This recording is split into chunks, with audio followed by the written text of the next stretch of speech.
Arthur Morgan's story does not begin with his death on a windswept ridge, staring down at a rising sun he will never see again. But that is where the world first understands him. A dying outlaw, lungs burning with tuberculosis, watching the last light of the frontier fade as the United States marches from the rough 1870s into the cold machinery of the early 1900s. The old ways were dying. So was he. Around him, the van der Linde gang fractures in gunfire and accusation, a family built on grand speeches and train robberies collapsing into paranoia and betrayal. In that chaos, Arthur is the living embodiment of the myth they chased and the reality they could not escape. His fate mirrors the land itself, a story of freedom and civilization, of dreams and delusions, of loyalty and betrayal stretched to the breaking point. This video is a story of Arthur Morgan in the truest sense, told through 200 hidden facets that rarely sit in the spotlight. From its humble beginnings in backstory and cut lines to the final choice on a mountaintop, every fact pulls the camera closer. How did a 14-year-old thief, caught stealing and half feral, become Dutch and Hosea's adopted son? How did that lost soul turn into the gang's enforcer, conscience, and eventual witness against its philosophy? Across this complete, narrative-driven breakdown, Arthur's life is traced from the very beginning. His childhood under Lyle Morgan, his adoption into an idealistic outlaw family, his bond with Dutch, Hosea, and John, and his impossible love for Mary Linton. It follows him through Blackwater's disaster, Rhodes and St. Denis, Guarma and Beaver Hollow, all the way to both possible endings. This is the most exhaustive portrait of Arthur Morgan attempted on screen, threading together missions, ambient encounters, secret animations, and cut content into one continuous saga. Each of the 200 facts functions as a puzzle piece in a much larger picture. A journal line that changes with honor reframes an entire mission. A subtle cough in an early campfire scene foreshadows the sickness that will define his last months. His left-handed draw, the way he rolls a cigarette, the way his posture shifts as his faith in Dutch erodes. All of it turns background detail into emotional evidence. Familiar moments are revisited with new context until the gang's story becomes a microcosm of America itself, struggling between idealism and reality, between freedom and civilization. Some of the most surprising details are hidden in the margins. Rockstar seeded his tuberculosis through unique animations and offhand dialogue long before the diagnosis. His handwritten journal, Changing Tone with Honor, quietly records the death of dreams. Even the color grading and final words of his endings shift with the choices made. What happens when all of that is placed in order and read as one continuous confession? The answer reshapes every final decision he makes, and that is where this journey is headed next. This is where that confession takes shape. Not as a loose pile of trivia, but as a story of one man's entire life, told through 200 precise, ordered facts that follow Arthur Morgan from the very beginning to the very end. Every detail is a step on a road that runs from snow-choked mountains to a quiet hill beneath a blood-red sky. The structure is simple, but the journey is not. These 200 facts are arranged chronologically, tracing Arthur's path from a frightened teenager caught stealing on the road, to his first uneasy meeting with Dutch van der Linde and Hosea Matthews, through the gang's idealistic rise, its crumbling heyday, and the last bullets fired on that mountain. Each camp, each heist, each betrayal is anchored to a specific moment in time, so the audience can feel the world closing in as the old ways were dying. Rather than jumping from random Easter egg to random mechanic, this is a continuous narrative built out of fragments. Lore from campfire conversations will sit beside hidden animations of Arthur favoring his left hand. Journal sketches of Mary Linton's face will echo quiet dialogue lines about lost freedom. Behind-the-scenes design choices, from color grading in the endings to cut conversations in St. Denis, will be threaded directly into the events they were built to serve. The result is not a disconnected trivia list, but a story of an outlaw becoming the living embodiment of the van der Linde philosophy and its failure.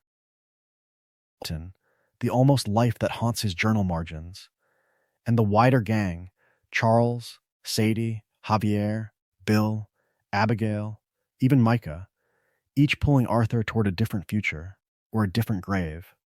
Gameplay details will reveal character.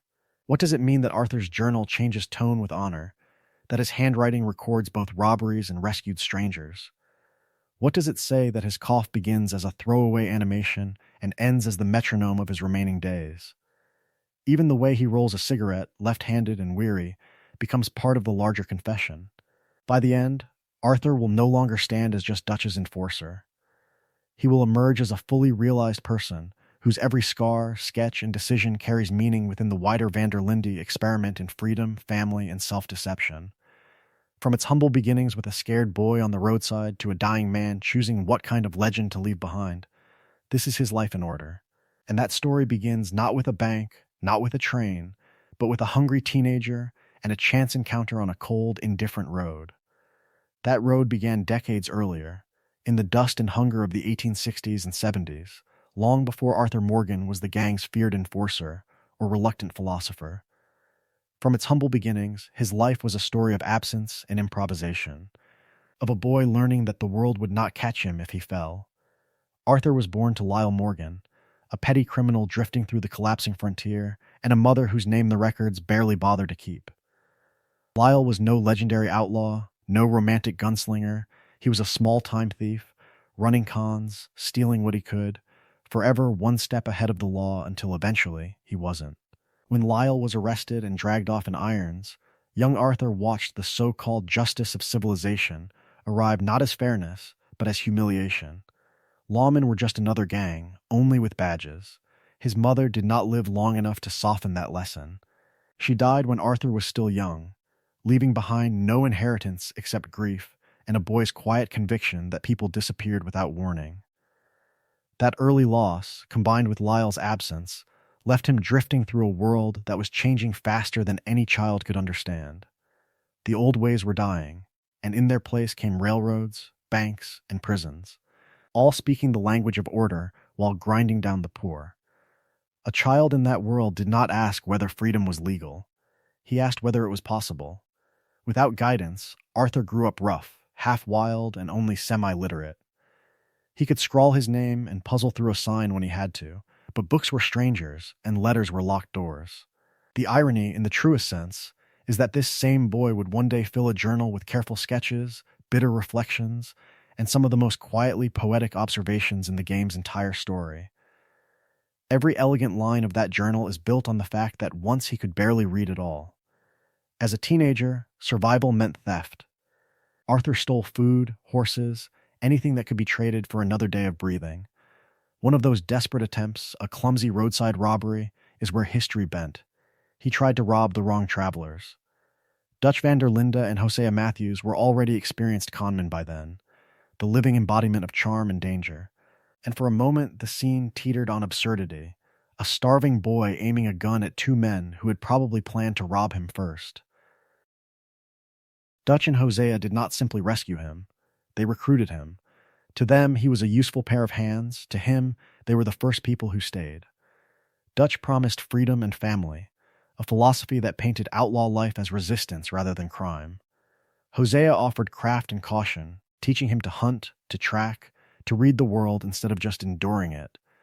That early cocktail of loss, poverty, and sudden belonging would shape everything: his honor system, his tenderness with animals, even the way his violence always carried a shadow of doubt. Because once a hungry boy learns that love can arrive holding a gun, what happens when that same gun begins to point back at him? That question leads back to an origin story almost too absurd for the blood that follows. The story of the van der Linde gang does not begin with a shootout, a train job, or a hanging. It begins with two pistols, realized they were interrupting the same crime, and for a heartbeat the air went dead with tension. This should have been the moment of violence. Two ambitious outlaws, one opportunity, and a world with no mercy for the weak. Instead, both men started laughing. The mark fled in terror, stumbling away while Dutch and Hosea practically doubled over, not at the money lost, but at the absurdity of meeting a mirror image in the middle of a robbery. From its humble beginnings, the gang is born not from shared bloodshed, but from shared amusement at how ridiculous civilization and crime can look when they collide. That laughter reveals who these men are. Dutch is charismatic, theatrical, the living embodiment of a man who loves the sound of his own philosophy. He talks about freedom and destiny, about throwing off the chains of a corrupt world, about building something new in the wilderness. Hosea is quieter, sly where Dutch is grand, practical where Dutch is romantic. He watches people's hands more than their eyes, judges risk before rhetoric, and treats every scheme as a puzzle to be solved rather than a sermon to be preached. Together, they form a binary that will define Arthur's entire worldview: dreamer and skeptic, preacher and con artist, idealistic rebel and seasoned thief. In the truest sense, this is a story of loyalty and betrayal, of dreams and delusions held in the same pair of hands. That meet-cute crime sets the tone for the early gang as a roving band of tricksters who believe they are cleverer than the civilization closing in on them. Less a death cult, more a traveling family of schemers convinced that wit can outrun progress. For Arthur, who later learns that his adoptive parents met by trying to rob the same man, danger and belonging become permanently fused. If the first bond in his family was forged over shared audacity and mutual respect for a good scam, how could he ever separate love from risk or home from the barrel of a gun? The next turning point will not be a legendary heist or a famous massacre. It will be the moment these two laughing outlaws catch a scared teenager stealing from the wrong people and decide, on the spot, to never let him go. They meet him in the half-light between childhood and crime, not on a battlefield or at the gallows, but on a muddy roadside where a scrawny teenager thinks he can rob two seasoned outlaws and ride off into a better life. In the truest sense, Arthur Morgan's story begins with a mistake and a decision. The mistake is his. 14 years old, half-starved, already carrying his father's reputation like a curse, Arthur pulls a gun on Dutch and Hosea, believing them to be easy marks. The decision is theirs. They disarm him in seconds, Dutch's charm turning to steel while Hosea's easy smile vanishes. In another world, that is where it ends. A dead boy in the dirt, another nameless casualty as the old ways were dying and the world was changing around them. Instead, Dutch sees potential, the same potential he will later claim to see in John Marston and Javier and every lost soul who stumbles into his orbit. Hosea sees something else, a frightened child who has already learned that civilization will not save him. Two men, one philosophy of freedom dressed up as justice, one quiet instinct for survival. Together they choose to adopt a thief rather than punish one. From its humble beginnings, that choice shapes everything Arthur becomes. Dutch insists on more than gunplay. He personally teaches Arthur to read better, to write clearly, to argue. Those long evenings by the fire, Dutch pacing and preaching about liberty, about resistance, about how their gang is not just an outlaw band, but a story of rebellion against a rigged world. Become the boys' schoolhouse. Hosea takes the other half of his education: how to run a con, how to spot a mark, how to vanish when the law closes in, how to survive when dreams fail. Arthur grows into a surrogate son almost before he understands what the word family really means. Around camp, Dutch points to him as proof that his philosophy can rescue the broken, that he is the living embodiment of Dutch's grand idea: take the abandoned and turn them into believers. Every successful robbery, every smooth escape becomes another sermon illustration. If this boy could be saved, what else might Dutch reshape? Stubborn obedience, even when doubt creeps in, are echoes of that first intoxicating feeling of belonging. The next facts will follow that thread as the gang expands, as another boy named John Marston is drawn into the same orbit, and as this fragile family begins to believe its own legend. Arthur's sense of belonging did not grow in a vacuum. It was planted in Dutch's words. From the very beginning, Dutch's voice was the loudest thing in Arthur's world, a rolling sermon about freedom, injustice, and the right of the unwanted to carve out their own place at the edge of civilization. Dutch's core philosophy, as Arthur first heard it, sounded almost noble. The gang was a family for the discarded and the damaged, a home for every lost soul who could not fit into the neat boxes of a polite world. They would live free from corrupt governments and robber barons, taking only from those who deserved it. Every train, every coach, every safe was not just money. It was, in Dutch's telling, a blow against a rigged system that crushed the poor and rewarded the cruel. This was not an uneducated rant. Dutch wrapped his outlaw dreams in book-learned language. He quoted Milton and Shakespeare around the campfire, recited scraps of poetry to Arthur as if they were scripture, and praised philosophers whose names Arthur could barely spell in his journal. He railed against industrialization, against the way the world was changing, against factories and telegraphs and railroads that chewed through the land. To a boy who had watched his own father die in a gutter, Dutch sounded in the truest sense like a prophet of the old ways. There was a pattern to it. Dutch would plan a robbery, give it a grand speech, and frame it as a political act rather than simple theft. A bank job in some booming town became an assault on financial tyranny. A train full of bonds became reclaiming what the people are owed. Was it really rebellion, or just a clever way to feel better about stealing? Arthur did not ask. Not yet. Because even early on, the cracks were there. When the money flowed, Dutch enjoyed good cigars, fine clothes, hotel rooms with velvet curtains. He could be generous, but he could also be theatrical, staging his own comfort as a reward for the gang's sacrifices. Arthur saw him manipulate emotions, praising one man, belittling another, turning tension into loyalty with a well-timed embrace or a cutting remark. Any cruelty, any beating, any body left in the dust could be waved away as necessary for the greater cause. Arthur chose which parts to hear. He internalized the noble pieces of that philosophy: protect the weak, stand by family, hold to loyalty even when the world turns its back. He wrote those parts into his journal, the living embodiment of the gang's idealistic face, sketching portraits and scenes that made their campfires look almost holy. Admitting that Dutch's code was flexible, that the dream might be built on delusions and self-interest, would mean admitting that his entire life from its humble beginnings was a story of betrayal as much as belonging. That tension never leaves him. In many later entries, Arthur's words and actions reflect a purer version of Dutch's ideals than Dutch himself can manage, as if the student is desperately trying to preserve a philosophy the teacher has already abandoned. Arthur becomes both disciple and quiet judge, clinging to the dream even as the old ways were dying. The next facts will follow how that gap widens, especially once John Marston steps fully into the picture and Dutch begins choosing between his ideals, his pride, and his sons. If Dutch is the gang's thunder, Hosea is its quiet weather vane, always turning toward the safest wind. From its humble beginnings, the Van der Linde gang survives not just on bold speeches and gunsmoke, but on Hosea Matthews' careful eyes and patient instruction, especially where Arthur Morgan is concerned. From the very beginning, Hosea is more than a co-founder, he is the strategist. The conscience, the man who understands that an outlaw family only lives as long as it can think 3 moves ahead.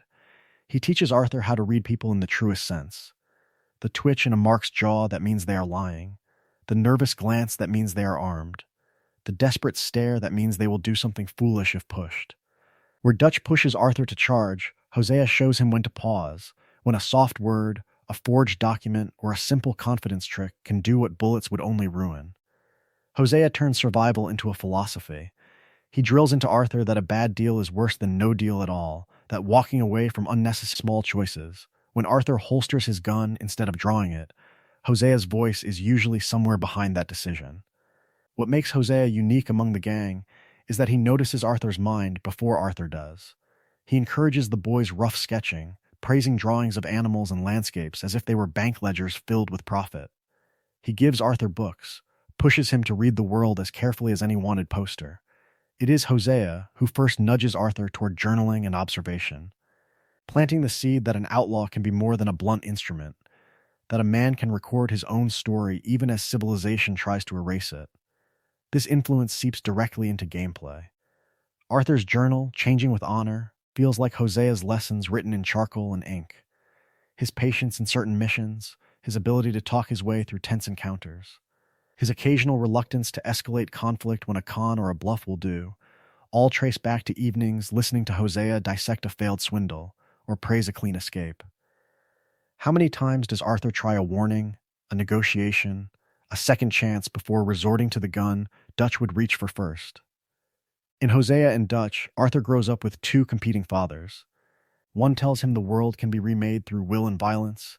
The other tells him the world was changing, that the old ways were dying, and survival means bending without breaking. Dutch offers grand ideals, Hosea offers grounded realism. Caught between freedom and civilization, Arthur becomes the living embodiment of that tension. And when Hosea's voice is finally silenced in Saint Denis, Arthur's later acts of kindness, his final attempts at mercy and protection, feel less like rebellion and more like devotion. He is trying to keep a quieter legacy alive. But what happens when the last person reminding Dutch to think is gone, and the lost soul in the middle has to choose which father to follow next? That choice begins with a boy handed a gun before he has finished being a child. Arthur's teenage years in the gang are a story of slow hardening, not a monster born, but a conscience worn down, job by job, year by year, as the world was changing around him and the old ways were dying in front of his eyes. From its humble beginnings, his role is small. At first, Arthur is a lookout on dusty roads in the late 1870s, posted on ridgelines while Dutch and Hosea rob stagecoaches below. In offhand camp dialogue, he mentions those early days, watching for dust trails, memorizing Pinkerton patrol routes, learning how long it takes a wagon to crawl up a steep grade. Hosea has him run distraction in small towns, bumping marks in Annisburg or Valentine while Dutch lifts purses and watches. It is petty crime, almost comical at times, two conmen and a scrawny teenager trying to rob the same drunk at once. But the jobs escalate. By the early 1880s, Arthur is riding shotgun on real robberies. Dutch has him hold the reins while Hosea talks his way onto a riverboat, or sends him to cut telegraph lines before a bank job that is only ever mentioned in a throwaway line. The progression is deliberate, from lookout to driver to the man standing in the doorway with a revolver, telling strangers their money now belongs to an idealistic outlaw family. The first time Arthur kills a man, the game never shows it directly, but the shadow of it lingers. In camp conversations, he hints at a botched robbery when he was no more than a boy, a guard or ranch hand who reached for a weapon too fast. Arthur shot first. The way he mentions it, short, dismissive, then abruptly changing the subject, betrays discomfort. His later nonchalant violence, the calm way he guns down O'Driscolls and bounty hunters, is learned, not innate. From the very beginning, pulling that trigger costs him something. That early bloodshed is followed by his first arrest. Caught horse thieving, or perhaps on a failed coach job, Arthur spends a short stretch in a county jail. Dutch visits, railing against the judge, the bail, the way the law protects railroad men while throwing away boys. For Dutch, it is proof that civilization is a rigged game. For Arthur, it confirms that the system will never see him as anything but guilty. His mistrust of law and order is not abstract philosophy. It is a cell, a barred window, and Hosea quietly paying a lawyer. Even then, certain details mark Arthur. These are small facts, but they foreshadow everything. The boy who once hesitated to pull the trigger, who felt the weight of a single dead man and the bars of a single cell, will one day question every life he has taken. Those doubts will not be shouted in speeches. They will be written, in the truest sense, in his own uneven hand across the worn pages of his journal, as the gang's dreams curdle and the next, bloodier chapter of their story begins. Those uneven pages do more than record robberies and roots. They reveal the quiet construction of a personal law in a lawless world, a rough code that begins long before Arthur has the words to name it. From the very beginning, the boy Dutch and Hosea rescued from the gallows refuses to be just another blade in the dark. Arthur's childhood is chaos and cruelty, but even there, lines are drawn. He sees what happens when men prey on the weak, when drunk fathers swing fists at children who cannot swing back, and he carries a simple conviction into the gang. Do not hurt children, do not indulge in needless cruelty, and look after those who cannot look after themselves. At first, that means guarding camp, hauling firewood, making sure Jack is fed, and keeping an eye on the women when trouble rides past. It is protection, in the truest sense, long before it becomes redemption. Rockstar encodes that philosophy directly into the game's honor system. Mechanically, Arthur can be steered towards saint or monster, but his default behaviors betray a baseline decency. He tips his hat to strangers on dusty roads, apologizes when a horse is jostled, and often greets travelers before they greet him. Even when honor is low, there are flickers, a muttered sorry over a body, a reluctant sigh before finishing a job. The system tracks numbers, the character betrays a conscience. That conscience surfaces most clearly in stranger missions and random encounters. An injured hunter pinned under his horse in the woods is not just a prompt. Arthur grunts, strains, and hauls the animal off, then offers to ride the man to town. If the player chooses to help, his journal later describes the stranger with unexpected warmth, noting the man's stubbornness and the way the forest smelled after rain. A poisoned veteran by a collapsed horse, a snake-bitten traveler on the roadside, a nun on a train platform asking about the nature of goodness. Each encounter peels back another layer. Arthur can rob them, abandon them, or save them, But the way he writes about these moments, often thoughtful, sometimes ashamed, shows that even when he fails his own code, he knows he has failed. In one mission, he can spare a wounded O'Driscoll who begs for mercy, walking away instead of finishing the job. In another, he can quietly slip money into a desperate widow's account at the bank, undoing some of Strauss's cruelty without fanfare. These are not Dutch's grand gestures.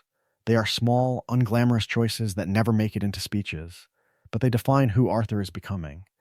Here the contrast with Dutch sharpens. Dutch talks about honor endlessly, draping robbery in philosophy, insisting the gang is the living embodiment of freedom against a corrupt civilization. Arthur rarely talks about honor at all.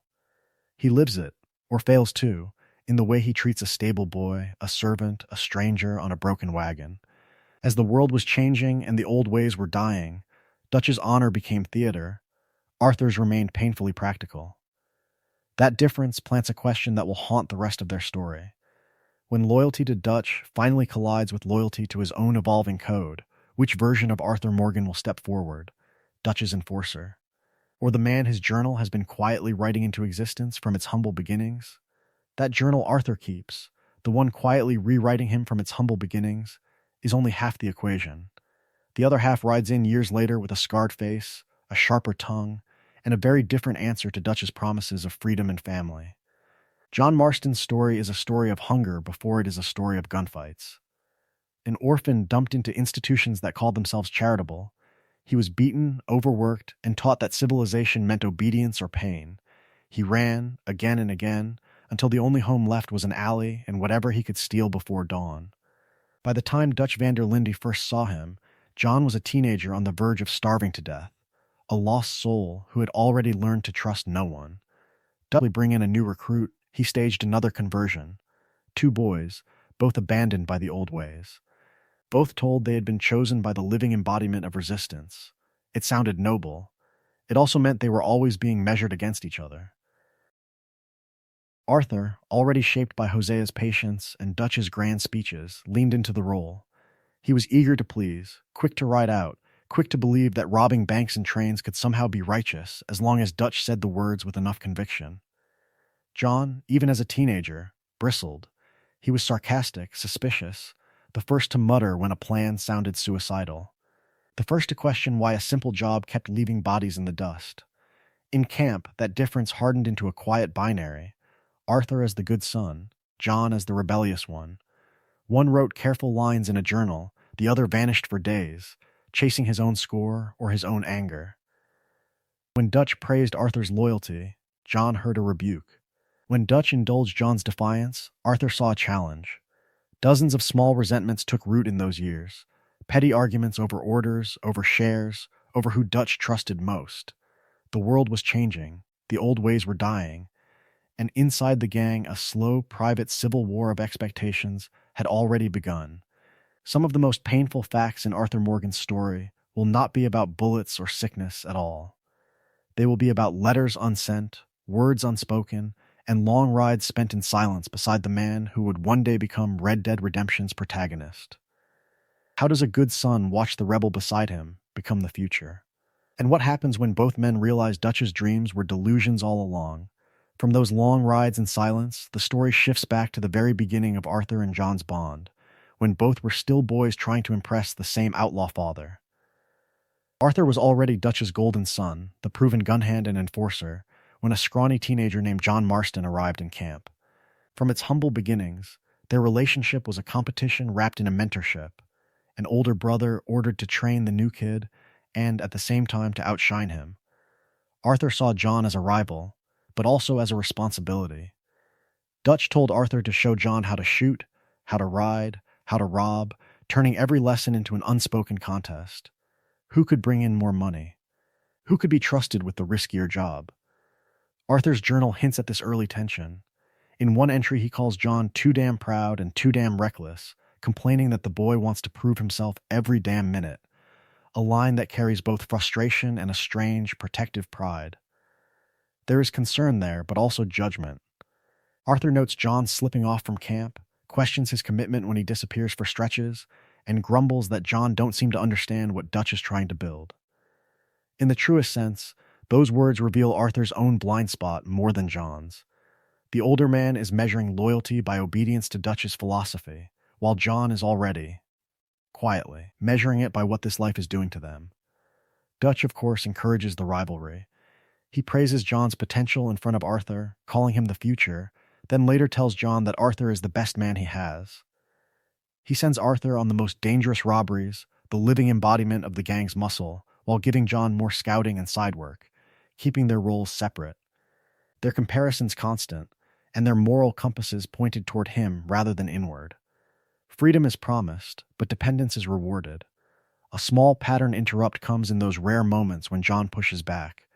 Even in earlier years, John occasionally questions Dutch's grand plans, asking whether a particular bank or train is worth the blood.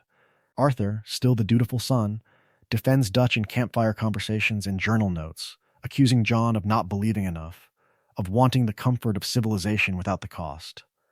How bitter is it, then, that this binary will one day flip completely? Because this is not just a story of brothers bickering under an outlaw patriarch. It is the slow forging of one of the emotional hinges of the entire saga. The old ways were dying, the world was changing, and between Arthur and John stood Dutch's fading dream.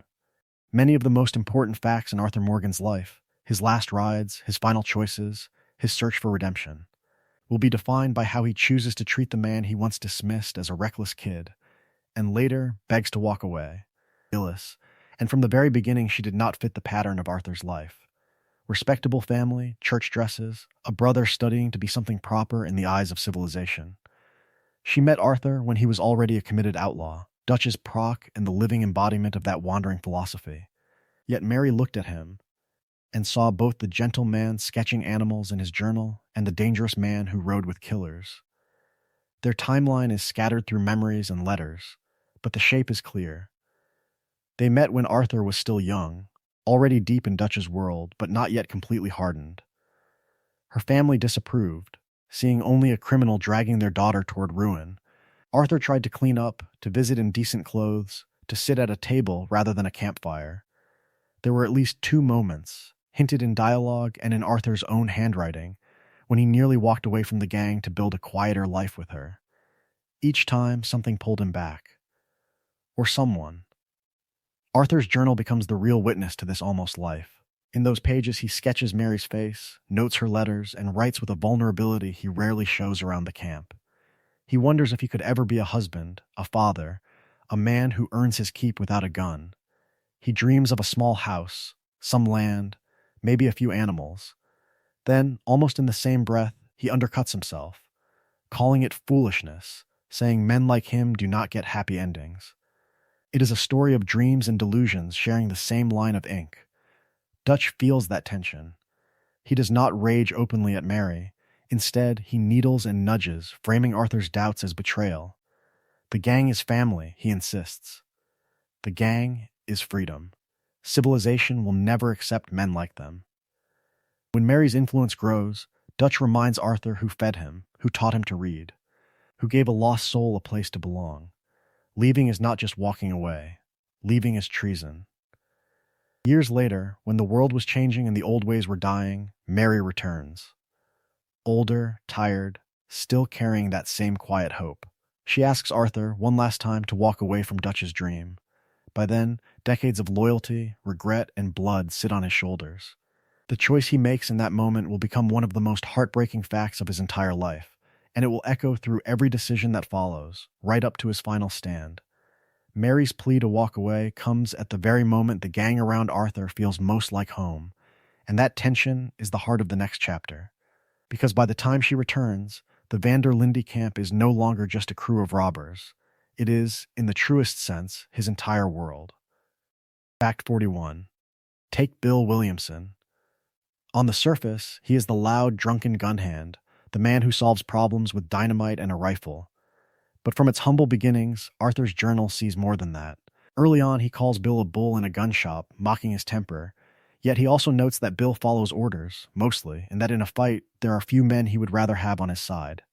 Contempt and respect, written on the same page. Fact 42.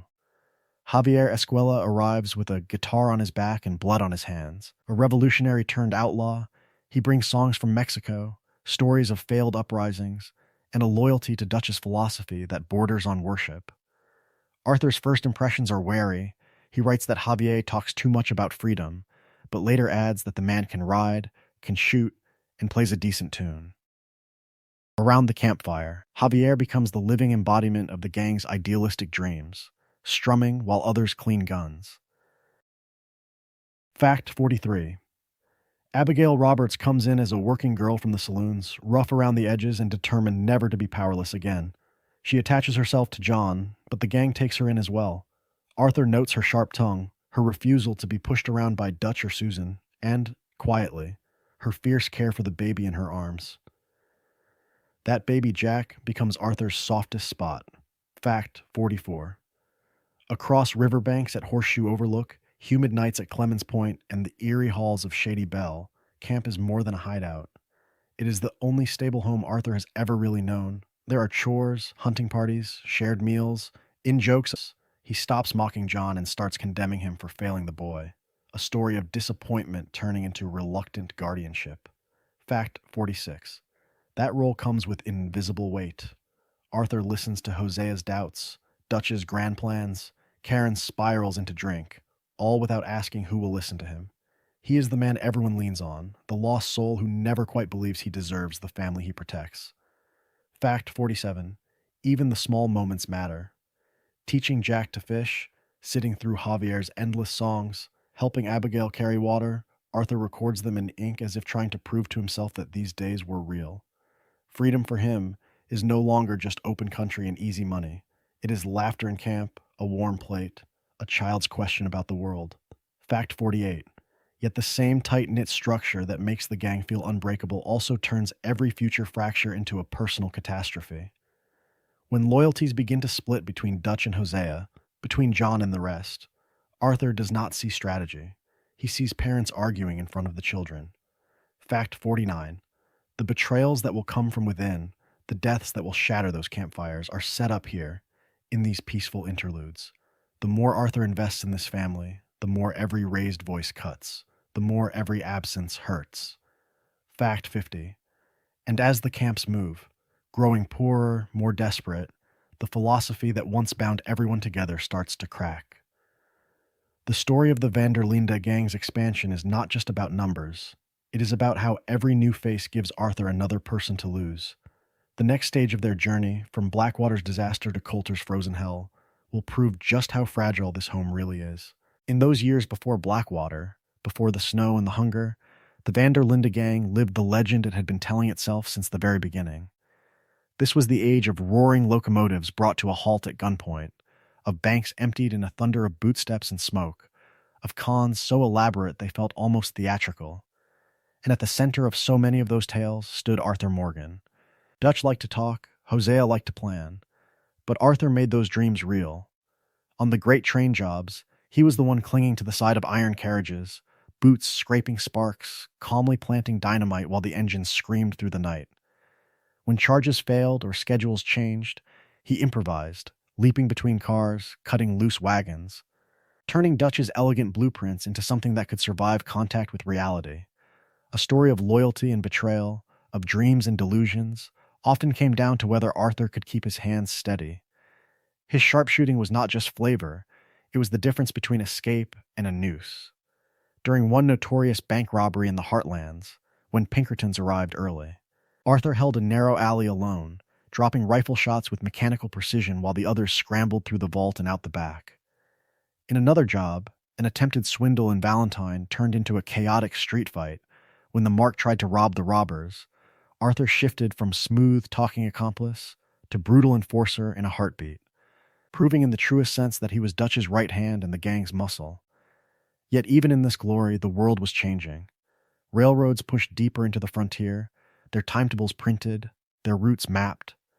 Telegraph wires stretched over prairies Arthur had once ridden through in silence, carrying news of the gang's crimes faster than any horse. He noticed the details in passing remarks and in his journal sketches: a telegraph office where there had been none, a new Pinkerton poster printed with sharper ink, a train guard with a standardized uniform instead of a local hired gun. Civilization was not just coming, it was organizing. Dutch refused to accept that. His philosophy insisted they could always stay one step ahead, that the old ways were dying for everyone else, not for them. He called the gang the living embodiment of freedom, a family beyond the reach of governments and corporations. Hosea, older and tired, began to doubt, muttering that the net was tightening, and Arthur, who had once followed without question, started to feel that doubt too, even as he rode into yet another robbery with his rifle oiled and his jaw set. All of this momentum, all of this confidence, funneled gunfire. There was a quieter chapter in Arthur Morgan's story, hidden in plain sight among bedrolls, coffee pots, and children's laughter. The gang spoke of freedom and grand scores, but in the truest sense, Arthur's happiest hours were measured in chores, card games, and the small, ordinary mercies of camp life. Fact 51. Around camp, Arthur becomes less Dutch's enforcer and more a reluctant uncle.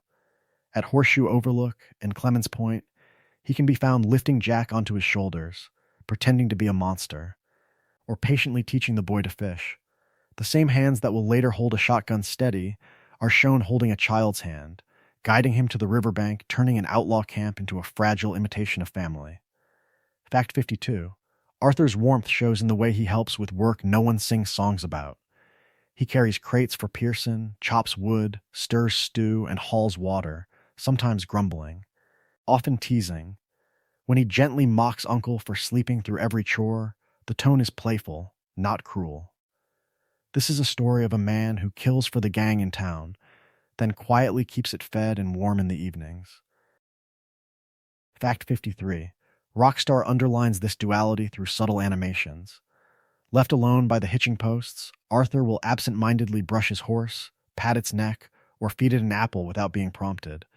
In camp, he crouches to pet the dogs, scratches their ears, and murmurs to them as if they are the only creatures in the world that never lied to him. Fact 54. Even his idle moments are telling. Sit him by the fire, and he leans back, watching sparks drift into the night, sometimes humming under his breath. He smokes, thinks, and says nothing, the living embodiment of a man caught between violence and a quiet life he never truly believed he deserved. How many players ever stop long enough to see that stillness? Fact 55. His journal during this period is overflowing with sketches of tents, wagons, and faces. He draws Jack playing, Hosea reading, Mary Beth writing, and the trees around camp more lovingly than the guns he carries. From its humble beginnings as a simple notebook, it becomes a sanctuary, a place where landscapes and people are preserved even as the world was changing around them. Fact 56. These entries shift in tone depending on his honor, but the constant is his attention to the domestic. He writes about coffee, about the morning light on the river, about the way the gang laughs around the fire after a successful job. Even at the height of their idealistic talk of revolution, Arthur's eye drifts back to peace, to routine, to the temporary comfort of civilization on the move. Fact 57. Buried in camp dialogue are lines that reveal his humor and patience. He encourages Karen when she drinks too much, reassures Tilly after scares, and defends Mary Beth from mockery. He can sit and play dominoes or poker for long stretches, trading gentle insults that feel more like loyalty than hostility. Miss those scenes, and a whole dimension of his character disappears. Fact 58.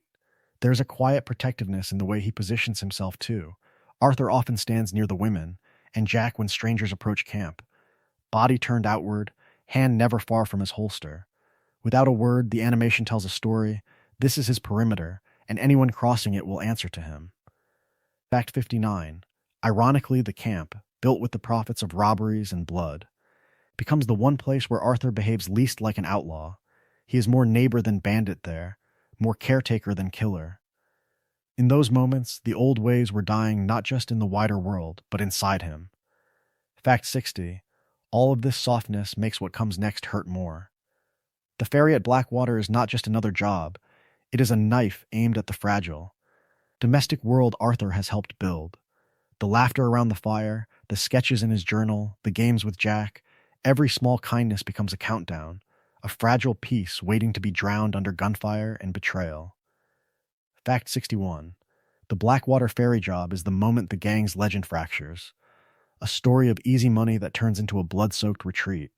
Dutch sells it as the perfect score, a government ferry, heavy with cash, one clean gang members dying on the dock while Pinkertons and lawmen close in. It is mentioned by Micah with swagger, by Bill with defensiveness, by Dutch with wounded pride. Only Arthur treats it as something that should never have happened at all. Fact 63. Arthur's journal is one of the only clear windows into how bad Blackwater truly was. He sketches the town from memory, then scratches over it with dark lines, as if trying to bury it on the page the way the gang tries to outrun it in the world. He writes that the job was meant to be simple and calls the aftermath a disaster, through and through. Those are not the words of a loyal enforcer defending his leader. They are the words of a man who has started to doubt from the very beginning of the story. Fact 64. In conversations, Arthur's tone around Blackwater is quieter, edged with something close to shame. When Dutch blames the Pinkertons or Micah blames bad luck, Arthur hints that Dutch ignored Hosea's caution and pushed too hard, too fast. He does not spell it out, but the pattern is there. Dutch gambled, people died, and Arthur is left to carry the bodies in his memory. How many times has he watched Dutch walk away from the cost of his own dreams?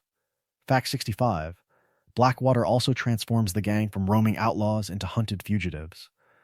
The Pinkertons, led by Milton and Ross, ramp up their pursuit, bounties spike across the states, and every new camp becomes poorer, meaner, more temporary. Arthur is the one forced to manage the fallout, smoothing over tensions, finding supplies, holding together a family that is slowly tearing itself apart. Fact 66. In the truest sense, Blackwater is where the old ways were dying for good. The world was changing, and the gang's myth of noble rebellion could no longer hide the bodies on the riverbank. That unseen ferry is the ghost that follows Arthur from Coulter's blizzards to Beaver Hollow's rot, a constant reminder that loyalty can become delusion overnight. And while Blackwater marks the start of the gang's external collapse, Arthur's internal collapse begins far more quietly, with a little cough he tries to ignore, a sound that will soon rewrite his entire story. That first cough is not random. It is the quiet beginning of Arthur Morgan's final chapter, a story of a man whose body starts to betray him long before his mind is willing to understand what that means. From its humble beginnings, the game plants the seed almost invisibly. In the early camps at Horseshoe Overlook and Clemens Point, Arthur sometimes coughs while walking through camp, or after standing up from the fire. No gunfight, no injury, just a rough, dry sound that cuts through the camp chatter. Many players hear it once and dismiss it as a background detail, but it is scripted, deliberate, and it returns. The world was changing. So was Arthur, cell by cell. The first real blow comes with Thomas Downs. During the debt collection outside Valentine, Arthur grabs the sick man by the collar, shoves him into the mud, and Downs coughs blood straight into Arthur's face. It is brutal, almost mundane in its cruelty. Two desperate men wrestling over a few dollars. That is the moment tuberculosis enters Arthur's blood. The game never pauses to underline it, but from that point on, the clock is ticking. After that encounter, the hints start to multiply. Arthur comments that he feels off or a little short of breath during rides and missions, lines that appear long before the doctor in St. Denis gives the diagnosis. His breathing audio shifts, he sounds more winded after sprinting, more strained when climbing a hill. In the truest sense, his body becomes the living embodiment of the gang's decay, failing slowly, then all at once. There are unique animations too. Arthur begins to hold his side after long runs, to pause a fraction longer when catching his breath. His idle posture sags, shoulders drop, head lowers, the proud outlaw stance giving way to something heavier, more exhausted. Even the way he mounts his horse changes as the disease progresses, movements losing that easy. Fluid confidence and turning slightly labored, as if every hoist into the saddle asks a question his lungs can no longer answer. The visits to the Downs family quietly reinforce the source of his illness. Each return finds them further destroyed by disease and poverty, a mirror held up to Arthur's own future. The deaths become clear. Was it a cough in camp, a stumble on a hill, a wheeze after a gunfight? The old ways were dying inside him, long before he could admit it. Because the diagnosis is not the beginning of Arthur's illness. It is only the moment he is finally forced to listen to what his body has been screaming for hours of gameplay, and the next signs will be impossible to ignore. Fact #71. After the diagnosis, Arthur's lungs fail him. but Dutch's voice only grows louder. In the camps that follow Blackwater, Dutch's speeches swell in volume and grandeur, promising one last big score, one last miracle, one last ride to freedom. Tahiti, Australia, some distant shore where civilization cannot reach. The dreams get bigger precisely as the chances get smaller. Fact, #72. The Tahiti plan is not just flavor text. It is Dutch's favorite refrain from its humble beginnings in Coulter to the humid nights at Shady Belle. Arthur records it in his journal with a telling detail. Dutch never mentions how they will live there, only that they will be there. Geography replaces philosophy. Escape replaces purpose. Fact, #73. After the Saint Denis bank heist, Arthur's patience fractures.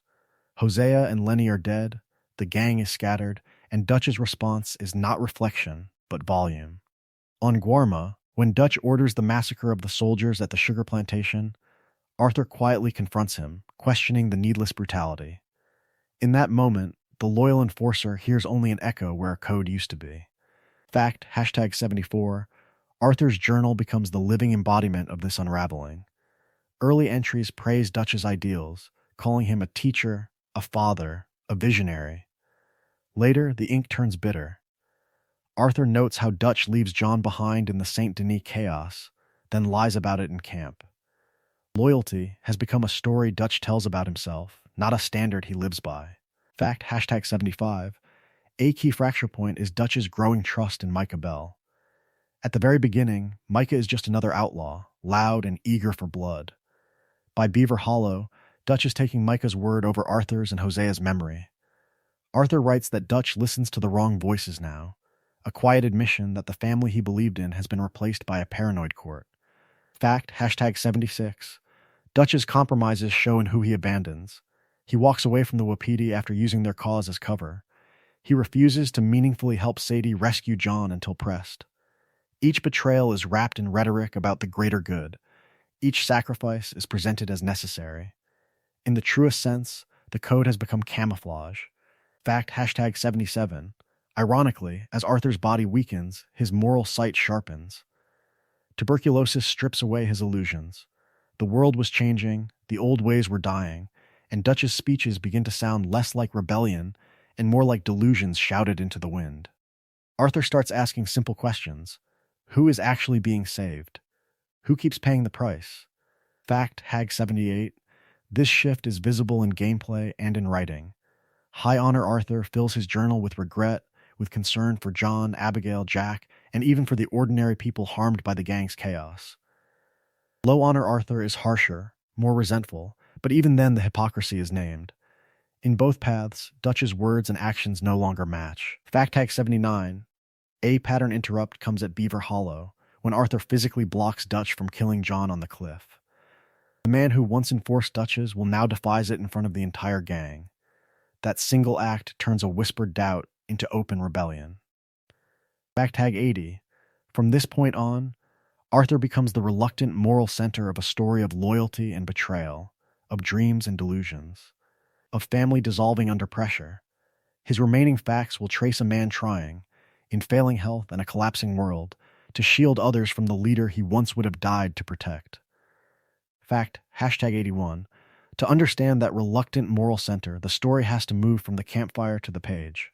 Arthur's journal is the game's hidden second script, a quiet counterpoint to the gunfights and heists, and in the lingering on guilt and responsibility. Low Honor Arthur is harsher, more cynical, sometimes mocking the very people he is supposedly helping. Fact, #83. The journal is a story of before and after. Before the Valentine bank robbery, Arthur writes with a trace of excitement, talking about Dutch's plan, the promise of money, the old thrill that once defined their freedom. After it goes wrong, the same hand records the chaos and the needless risk, the tone sagging into frustration at Dutch's growing recklessness. Fact, #84. The same pattern appears around the Saint Denis bank heist. Earlier entries still treat the city as an opportunity, a place where Dutch's philosophy might still work. In the aftermath, with Hosea and Lenny dead, his words turn inward. He questions Dutch, questions the dream, and for the first time writes openly that perhaps the old ways were dying, and Dutch refused to see it. Fact, #85. Between those big moments, The journal reveals Arthur as an artist and observer. He sketches elk on a ridge, a hawk in flight, the outline of the grizzlies. He notes the way the light falls on the heartlands, or how a stranger's face looked when the gun came out. Even as his family fractures, he keeps noticing beauty. That tension is the living embodiment of who he is. Fact Hag 86. Side characters who barely speak in cutscenes get entire paragraphs. He writes gently about Jack reading, about Abigail's temper hiding fear, about Charles as the most honorable man he knows. There's even an ironic charm when he describes meeting Mary Beth as they both tried to pick the same pocket. 2 thieves, 1 mark, and a romance of friendship instead of gold. Fact, hashtag 87, the journal also quietly tracks his illness. Long before the diagnosis, he mentions feeling tired, winded after small rides. Later sketches grow shakier, lines less confident, as if the tuberculosis is etching itself into the paper along with his doubts. Fact, hashtag 88, his view of Dutch evolves entry by entry. Early on, Dutch is almost mythic, a father and teacher from the very beginning. By Beaver Hollow, Arthur is writing that Dutch ain't the man he was, an understated sentence that lands harder than any shouted argument. Fact, hashtag 89, Hosea's death fractures the tone entirely. The journal after Saint Denis feels heavier, spaces between words widening, as if he cannot quite bring himself to fill the page. He admits that Hosea was the one who truly saw the world as it really was. Fact, hashtag 90, John's arc is also preserved there.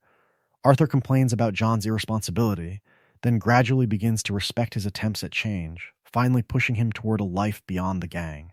If the cutscenes show what Arthur does, the journal shows who he is, and many of these 200 facts are pulled straight from those ink-stained doubts. The next set will follow how that private honesty collides with Dutch's public lies, and how the gap between them finally breaks the family apart.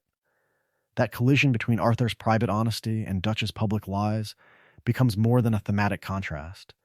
It becomes a mechanic. From the very beginning, Red Dead Redemption 2 tracks Arthur's honor on a hidden scale, rising with mercy and generosity, falling with cruelty and pointless violence. On paper, it is numbers and sliders. In practice, it quietly splits the story into 2 Arthurs, 2 philosophies, 2 very different farewells to the old ways that were dying. High Honor Arthur is still an outlaw, but the world around him reacts as if it senses a man trying to crawl out of the mud.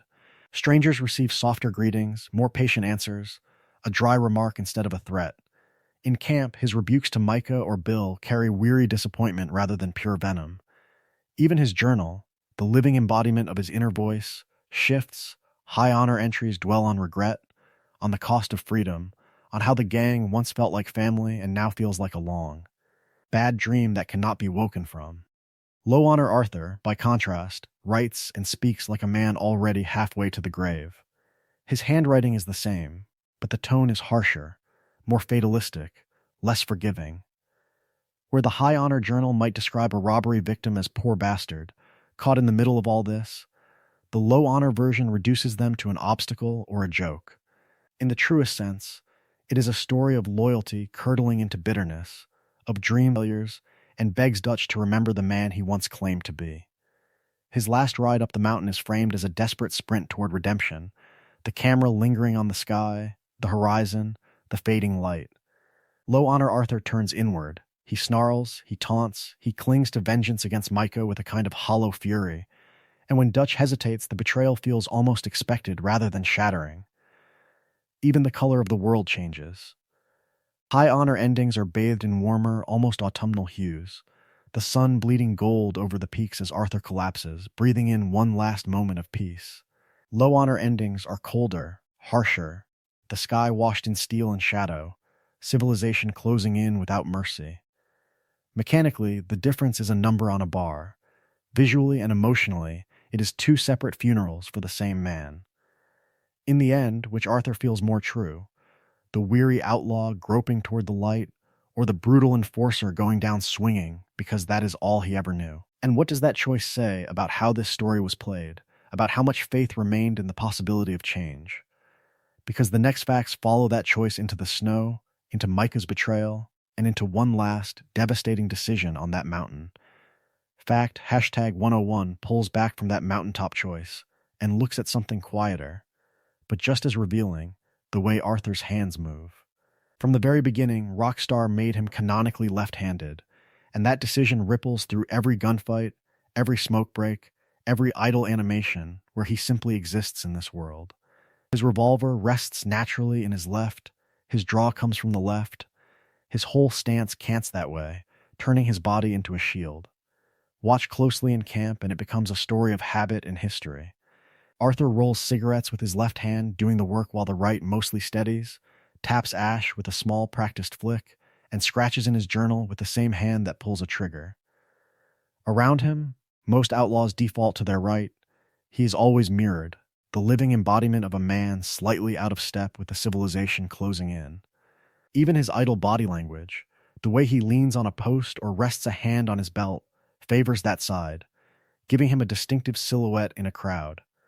In fact, hashtag 102 to hashtag 105 turn to Deadeye, and to the philosophy behind how Arthur fights.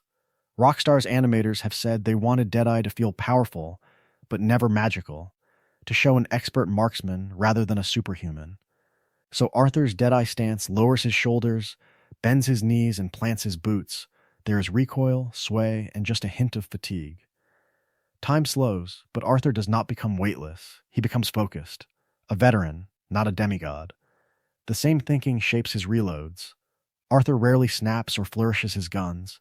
He reloads methodically, checking the cylinder, feeding rounds with deliberate rhythm, even under fire. In long firefights, he grunts, curses, and mutters lines that change with context. Frustration when pinned, grim amusement when an ambush backfires, that tired this is getting old cadence that reminds the viewer the old ways were dying, and the man holding the gun knew it. Then there is the pattern interrupt. Watch how he reacts to killing. Arthur's barks in a brutal shootout can be cold or furious, but when he kills an animal, especially while hunting, the tone shifts. He apologizes to a fallen deer, praises a clean shot, or chastises himself for a poor one. In the truest sense, the game draws a quiet line between survival and murder, between an outlaw's work and a man's remorse. Early concept art, revealed in art books and behind-the-scenes material, shows a different Arthur, broader, more generic, closer to a stock Western tough. Over time, he was thinned out, aged up, given heavier eyes and a jaw that sags when he is alone. The hat brim dips lower, the coat hangs heavier, the colors lose their youthful brightness. From its humble beginnings as grizzled gunslinger, the design became a story of erosion, matching his arc from Dutch's idealistic hammer to a worn, questioning, lost soul. All of these technical choices, from handedness to holster placement to how his shoulders rise when coughing, reinforce one idea. Arthur's identity is not just in his dialogue. It is baked into every frame of how he moves, fights, and occupies space in this collapsing frontier. Tells the story of a soul that never fully hardened. In a world built on taking, he is constantly, almost instinctively, trying to give something back, even when it changes nothing at all. From the very beginning, Arthur's bond with horses is presented as more than simple utility. He talks to them in a low, steady voice, calls them boy or girl with the same familiarity he uses for gang members, and reaches out a calming hand when they spook at gunfire. The animations of him brushing a tired mare, patting a nervous stallion, or gently leading a wounded horse out of danger are not just flavor, they are the living embodiment of his capacity for care. When a trusted mount is shot out from under him and he scrambles back to its side, the way he curses the chaos and murmurs a soft apology feels almost too human for an outlaw. That tension carries into hunting. Arthur is a killer by trade, but the game quietly refuses to let that be the whole truth. He crouches by a fallen deer and mutters, "Sorry, girl," or remarks that wasting meat is a sin when a carcass is left to rot. The camera lingers as he skins an animal, forcing a confrontation between survival and revulsion. Is this freedom? Or just another brutal necessity in a world where the old ways were dying? His dialogue suggests a man who understands that every bullet has a cost, even when there is no one around to judge him. Stranger encounters deepen this portrait. Arthur can rescue trapped horses from a crashed wagon, soothing them as he cuts their reins and slaps them free, more concerned with their panic than the owner's profit. In the missions with the idealistic wildlife photographer, he alternates between amused skepticism and genuine wonder, protecting a man who treats animals as subjects rather than targets. There is situational irony in an outlaw guarding a delicate artist from a charging bison, yet the look on Arthur's face, the way he chuckles and then quietly studies the herd, suggests a story of a lost soul seeing another path he can never walk. His journal confirms it. Page after page is filled with sketches of elk, birds, wolves, and sweeping landscapes. He writes more gently about a fox crossing a river than about some of his robberies. In the truest sense, he is more at peace observing the world than conquering it, more honest with charcoal on paper than with a revolver in hand. That contrast between tenderness toward animals and brutality toward people becomes another quiet betrayal inside him, a reminder that his own philosophy is cracking long before Dutch's does. And as his illness worsens and the gang fractures, those soft moments with horses and wildlife will stand in sharper relief, setting up the final question this saga keeps circling. What kind of man does Arthur Morgan choose to be when there is nothing left to tame but himself? When there is nothing left to tame but himself, Arthur's relationships with the women of the gang become a quiet mirror, reflecting the man beneath the outlaw. In a world that treats women as background noise or bargaining chips, Arthur Morgan does something almost radical for his time. He listens. From its humble beginnings, the van der Linde camp depended on women who were, in the truest sense, the backbone of this makeshift family. Susan Grimshaw, Dutch's former lover turned iron-willed quartermaster, orders men twice her size into chores without blinking. Arthur, who could easily sneer or ignore her, instead meets her with a steady, almost professional respect. When she chews him out for leaving camp a mess or coming back late, he grumbles, but he does not talk down to her. The authority is mutual, not bestowed. With Karen Jones, the tone shifts from discipline to camaraderie. She drinks, she jokes, she robs banks in a dress and a smile, and Arthur treats her as a fellow outlaw rather than a damsel. Around the campfire, their banter is rough but never cruel. When Karen is mocked or dismissed, Arthur's silence hardens, and the man who can break jaws for Dutch's philosophy will just as quickly step in for a woman the world underestimates. It is a story of loyalty and protection, of dreams and delusions shared over stolen bottles and fading campfires. Tilly Jackson reveals another side entirely. A young black woman who escaped a life of exploitation, she carries scars the gang barely understands. Arthur does not interrogate those wounds, he simply offers steady presence. In separate and safety, her survival, her small corner of freedom, feels like part of Arthur's legacy, proof that his protection was not entirely swallowed by civilization's advance. Then there is Mary Beth Gaskill, the living embodiment of the life Arthur never quite admits he wants. She sees him not just as Dutch's enforcer, but as an artist. When she catches him writing in his journal, she teases gently, then praises his words, calling him talented, thoughtful, even poetic. Arthur, embarrassed, shrugs it off, but he keeps writing. Those pages filled with sketches, reflections, and doubts become a story of a lost soul trying to understand the world and his place in it. Without Mary Beth's encouragement, would he dare to see himself as more than a gun? Through Grimshaw's orders, Karen's chaos, Tilly's hope, and Mary Beth's faith in his art, Arthur's tough guy mask cracks. He is still an outlaw, still capable of brutality, but with the women of the gang he chooses respect over dominance, listening over lecturing. And as the gang hurtles toward betrayal and ruin, that quiet, almost hidden feminism raises a dangerous question. When the final moment comes, will Arthur protect Dutch's dream, or the people Dutch was supposed to protect? Respect for the women of the gang shows Arthur at his best. The Downs debt shows him at his worst. If the campfire scenes are a story of chosen family, then Thomas Downs is the moment that family's philosophy rots in the open. The mission begins in the most mundane way. Strauss hands Arthur another ledger, another name, another poor soul behind on payments. From its humble beginnings, the van der Linde gang claimed to rob the rich and powerful, but by Horseshoe Overlook, the targets are farmers and laborers clinging to survival. Thomas Downs is one of them, a sickly man tending a failing little plot outside Valentine, already coughing, already dying, still trying to do right by his wife Edith and their son Archie. Arthur rides out as the enforcer, the living embodiment of Dutch's promises turned into muscle.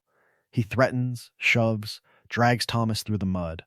The player can ease up or press harder, but the scene always ends the same way. Downs collapses, hacking and choking, and blood sprays across Arthur's face and coat. In the truest sense, that single burst of blood is the slow bullet that kills him. Lore, dialogue, and timing all converge on this point. From the very beginning of Chapter 3, Arthur's cough appears, faint at first, almost an annoyance. Weeks later, a doctor in St. Denis confirms what that field already decided: tuberculosis, incurable, progressive, a death sentence in a world where the old ways were dying and modern medicine could diagnose but not save. Arthur's illness is not random, it is consequence. That would be cruel enough if the Downs family simply vanished. They do not. The story brings them back again and again, as if the world itself refuses to let Arthur forget. He finds Edith Downs working the streets in St. Denis, reduced from farmer's wife to desperate prostitute, harassed by men who sound a great deal like his own companions. He later encounters young Archie, cornered and threatened by loan sharks, and this time, Arthur steps between predator and prey, gun in hand, not as collector but as protector. He gives them money, far more than the original debt, and insists they leave, pushing them toward a future beyond the gang's shadow. In his journal, Arthur writes of Strauss's operation with disgust, calling it one of the clearest signs that Dutch's grand ideals have curdled into cruelty. How can a philosophy of freedom justify choking a dying man in the dirt? Pattern interrupted. This is not just a tragic coincidence. It is design. One act of cruelty, done in the name of loyalty, becomes the hinge on which Arthur's entire arc turns, from loyal enforcer to a man haunted by every face he helped grind down. As his cough worsens and Dutch grows more erratic, that debt lingers in his thoughts, a reminder that the gang's dreams have become delusions, and that some consequences cannot be outrun. The next facts will show how Arthur responds when he finally realizes time is running out. Fact 141. Hosea's death is the moment the dream truly dies, even if almost no one in the gang can admit it. The St. Denis bank job is supposed to be their grand escape, the last big score that buys freedom and a new life. Instead, it becomes a public execution, a story of loyalty and betrayal unfolding on marble steps and cobblestone streets. Name and shoots Hosea in the chest in broad daylight. No negotiation, no speech, just the living embodiment of Dutch's failure collapsing in front of everyone. Fact 143. Arthur's forced to watch from the balcony, trapped behind bars and gun barrels, utterly helpless. His horrified shout of "Hosea" is one of the only times his voice truly cracks in the entire game. In that instant, the gang's co-founder, its conscience, and Arthur's quiet mentor is reduced to a corpse used as leverage. Fact 144. Arthur's immediate reaction is stunned disbelief. His lines become short, clipped, almost mechanical as the heist turns into a massacre. The player can push forward, shoot, escape, but the performance makes it clear. Arthur is moving on instinct, not conviction. The plan is gone. The philosophy is gone. Only survival remains. Fact 45. In his journal afterward, Arthur writes about Hosea with a grief he rarely shows for anyone else. He calls Hosea wise, kind, the man who always tried to talk Dutch down. The drawings are telling. Hosea's face appears again and again, sketched with soft lines, often beside words about how the world was changing and how the old ways were dying. Fact 146. From this point, Arthur's criticism of Dutch stops being subtle. He openly challenges Dutch's decisions in camp, questions the Tahiti fantasy, and bristles at Micah's influence. Conversations that once ended with reluctant agreement now end with Arthur walking away, or with Dutch snapping that Arthur has lost faith. Has he lost faith or finally seen clearly? Fact 147. Hosea had been the only person who could still talk Dutch down from the edge. With him gone, Dutch is unrestrained, surrounded by yes-men and frightened followers. Arthur is trapped between a leader he no longer trusts and a family he still feels responsible for in the truest sense. Fact 148. The camp reflects this loss immediately. There is more drinking, more muttering, more arguments around the fire. The music quiets. Laughter becomes rare, brittle, forced. Characters mention Hosea in hushed tones, as if saying his name might remind everyone that the gang's heart has stopped beating. Fact 149. Arthur's own behavior shifts. He spends more time alone, more time writing, more time staring out over the water or the trees, coughing into his hand. His missions tilt toward protecting the vulnerable and challenging Dutch's cruelty, as if each act of mercy is an attempt to honor Hosea's memory. Fact 150. from Saint Denis onward. Every choice Arthur makes is colored by the knowledge that the dream is dead. Dutch clings to delusions of Tahiti and grand scores, but Arthur has seen the cost. Hosea on the steps, Lenny on the rooftop, the gang scattered. The next facts will follow how that realization turns Arthur from enforcer into something far more dangerous to Dutch's crumbling world, a man who has stopped believing the lie. Arthur's loss of faith does not happen in a vacuum. As he pulls away from Dutch's dream, another voice steps in to fill the silence. That voice belongs to Micah Bell, the living embodiment of everything the gang once claimed to stand against. From the very beginning, Micah is framed as Arthur's dark mirror. Where Arthur grows cautious, Micah is impulsive. Where Arthur's sickness pushes him toward mercy, Micah leans into cruelty. He flatters Dutch's ego, tells him civilization is closing in, insists that only bigger scores and bloodier gestures can save their freedom. In a story of loyalty and betrayal, of dreams and delusions, Micah is the man who always says exactly what Dutch wants to hear. Fact 151, Arthur's journal makes his suspicions plain. Long before Beaver Hollow, he writes that Micah is a snake and not to be trusted, drawing him with cold. Narrow eyes and a smirk that never reaches his face. Those hand-drawn sketches are a quiet indictment, a record of instinct. Fact 152, if Arthur's honor is high, his entries grow even more scathing, describing Micah as poison in Dutch's ear. Micah proves Arthur right in the field.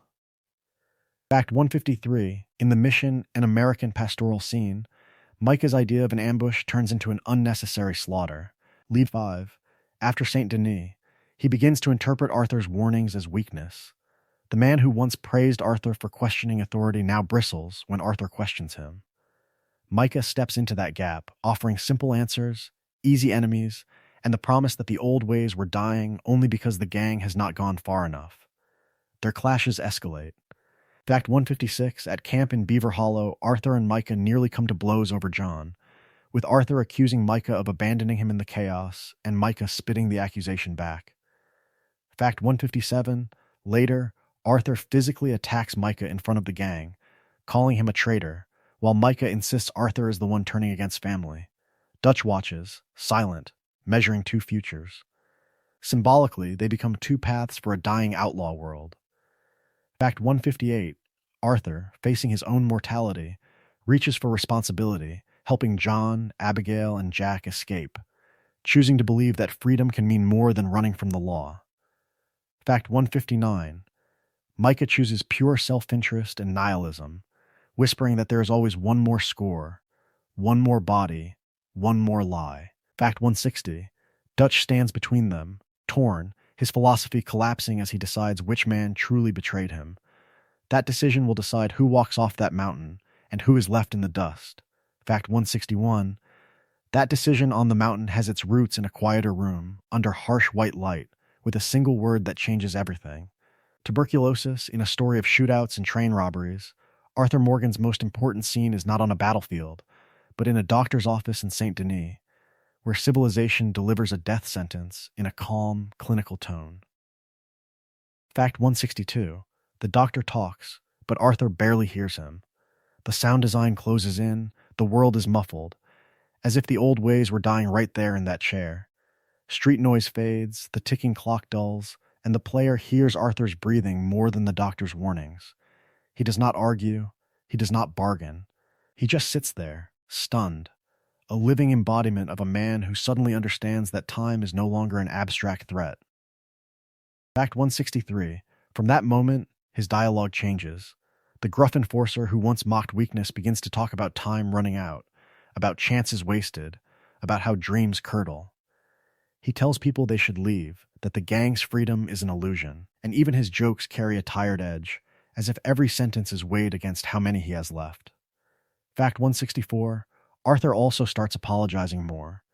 He apologizes to John for doubting him, to Abigail for failing her family, to Mary Beth and Tilly for dragging them through a story of blood and betrayal. These are not grand speeches, but small, halting admissions that reveal an outlaw finally interrogating his own philosophy. Fact 165, with death on the horizon, Dutch's plans begin to look different to him. The grand heists become delusions, the rhetoric about loyalty sounds hollow, and each new scheme feels less like rebellion and more like running in circles. Arthur starts pushing Dutch to cut losses, to save John, to accept that the world was changing and the gang cannot outrun it forever. Fact 166, this is where his priorities pivot. Missions that once centered on money shift toward people. He rides out to help Sadie, to rescue John, to shield the women and children. In the truest sense, the man raised as Dutch's attack dog becomes the camp's reluctant guardian, choosing others over himself almost every time. Fact 167, Arthur's journal after the diagnosis makes this transformation unmistakable. His handwriting grows shakier, his sketches rougher, but his reflections sharper. He writes about fear, about seeing his father's wasted life in himself, and about wanting to leave something good behind, even if it is only a few lives nudged toward a better path. Fact 168, he even questions Dutch on the page, wondering when the man who preached freedom became a tyrant over his own family.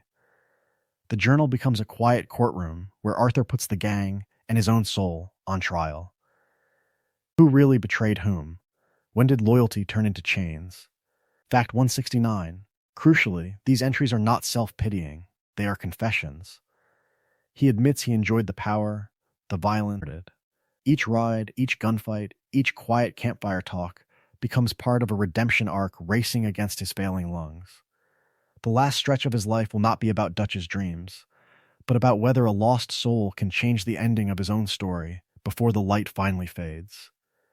Fact 171. Once the diagnosis lands, Arthur's crimes do not stop overnight, but his priorities bend. The first clear sign comes when he rides back to the Downs family, the very people he once terrorized for Strauss. Thomas is dead, Edith is desperate, and Archie is on the edge of being swallowed by the same cruel system. Arthur has no debt to collect now, only a debt to pay. He gives them money, warns them to leave, and, if pushed, stands between Edith and the men trying to drag her into prostitution. It is a story of the same outlaw returning to the same house, but with the roles reversed. The predator becomes the protector. In his journal, he sketches them and writes with a rare tenderness, framing this not as heroism, but as something he should have done before. Fact 172. That impulse spreads outward. In the late-game Stranger missions, Arthur helps a veteran who lost his leg, guides a blind man, and rescues people from wolves or ambushes, often for no reward. He can choose to return stolen heirlooms, hand back stagecoach takings, or donate absurd sums to beggars in the camp box when the gang is already doomed. Each time, the player is given a choice: pocket the money or let it go. Arthur's quiet acts of generosity stand in stark contrast to Dutch's grand speeches about freedom and civilization. Fact 173. Among the most profound of these redemptive threads is his involvement with the Native American characters.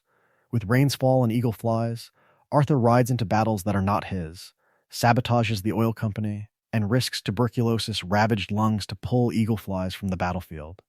He knows Dutch is using their struggle to chase his own delusions, yet he goes anyway. In the truest sense, he is trying to make sure that if the old ways were dying, they would not die completely alone. Fact 174.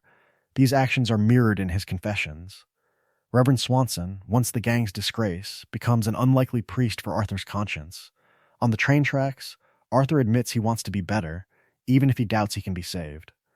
With Sister Caldern at the St. Denis mission, he finally says it aloud. He is afraid, he has wasted his life, and he wants his few remaining days to mean something.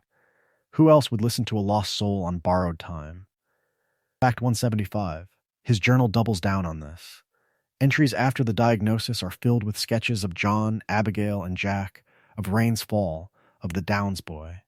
He writes about trying to do some good, not to erase his sins, but to balance the scales before the world closes in.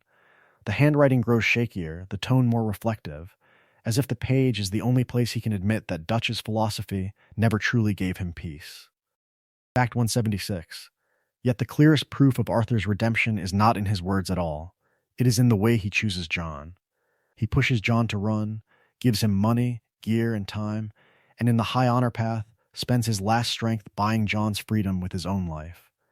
From its humble beginnings, the Van der Linde gang claimed to be a family. In the end, Arthur makes that true for John, even as the world was changing and the gang itself became the living embodiment of betrayal. The next phase of this saga will show what John does with the future Arthur dies to give him. Fact hashtag 177. In the very beginning of 1899, Arthur's bond with John is not brotherly warmth, but simmering resentment. When John disappears for weeks after Blackwater, leaving Abigail and young Jack terrified and alone, Arthur sees it as the ultimate betrayal of the gang's so-called family. The good son shoulders the work and the danger, while the bad son vanishes into the night. Fact hashtag 178. That resentment shapes their early interactions at Coulter and Horseshoe Overlook. Arthur mocks John for getting mauled by wolves, questions his loyalty, and throws Abigail's fears back in his face. Their dialogue is cold, clipped, full of barbed reminders that while others froze and bled for Dutch's dream of freedom, John was missing. House, a future for Jack beyond the outlaw trail. Arthur, who lost his own son Isaac to the violence that follows men like him, quietly recognizes the echo. He starts to see not just a negligent father, but a lost soul trying, in the truest sense, to be better.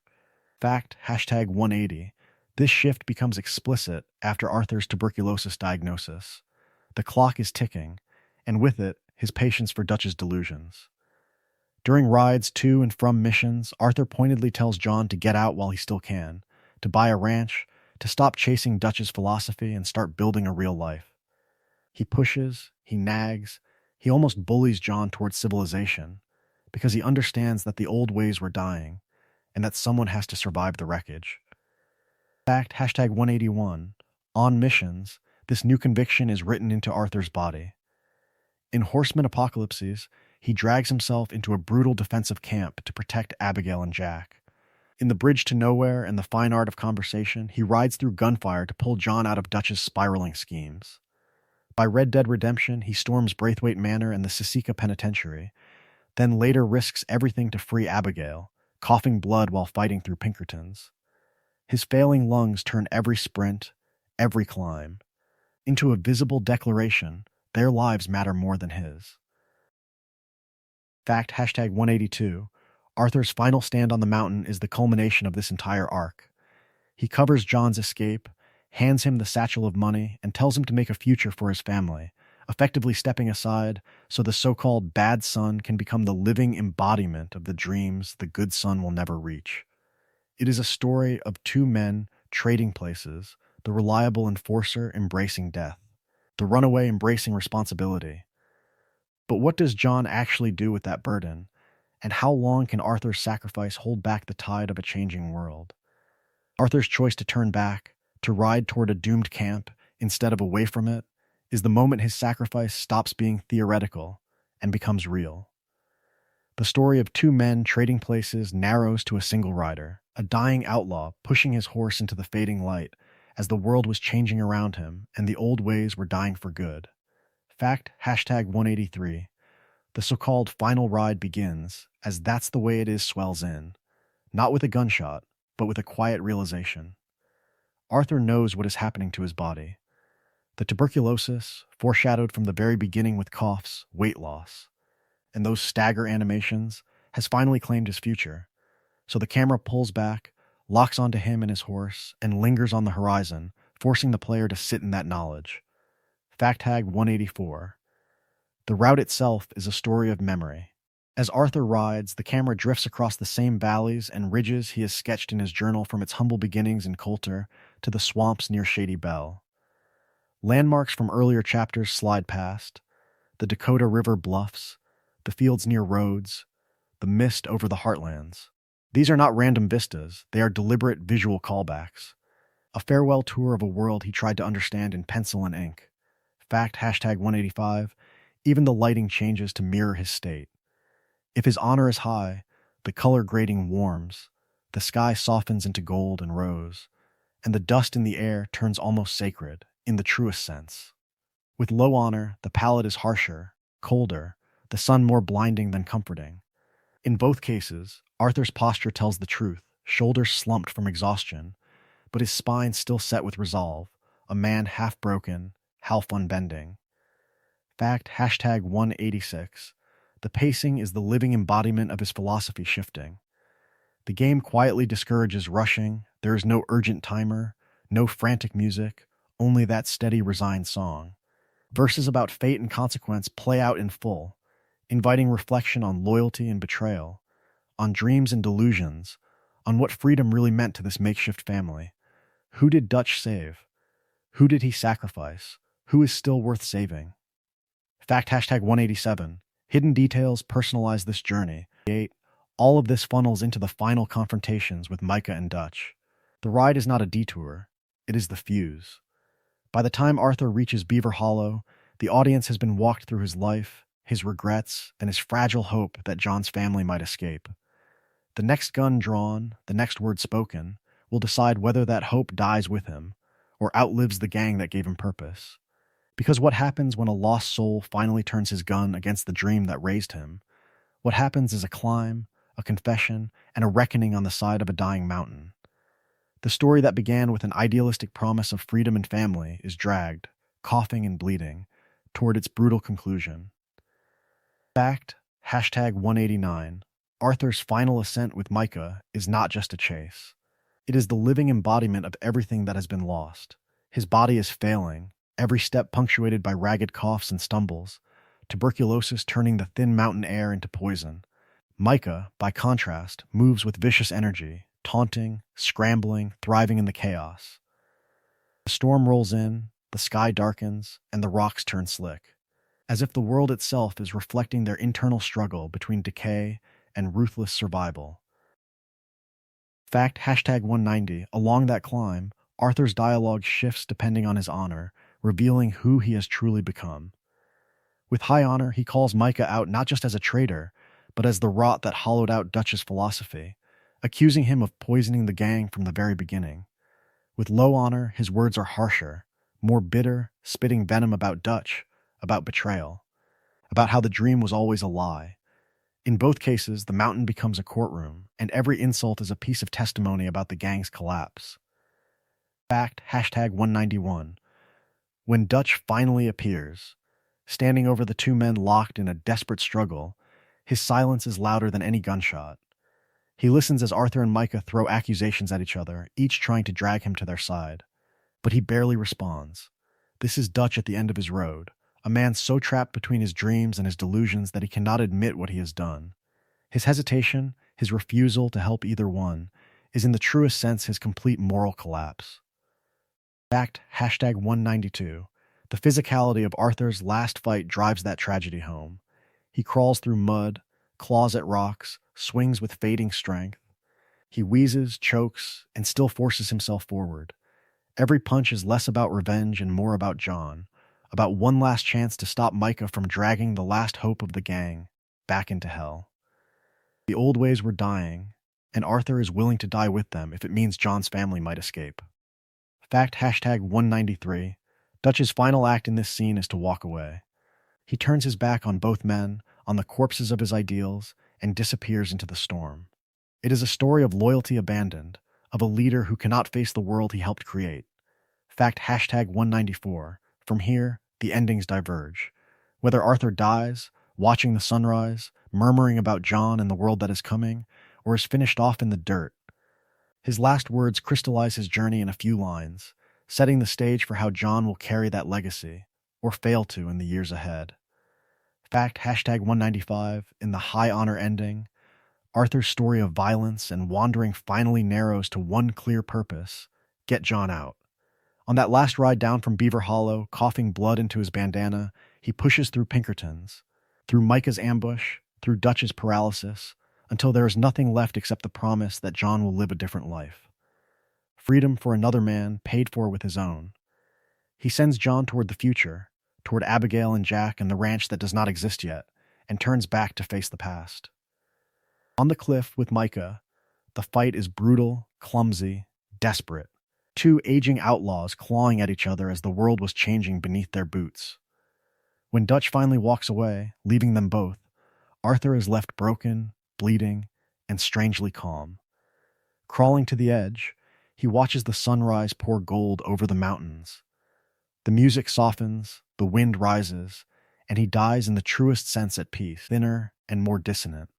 Instead of dragging himself to the horizon, he is beaten down into the mud, his face shoved into the earth he has stained.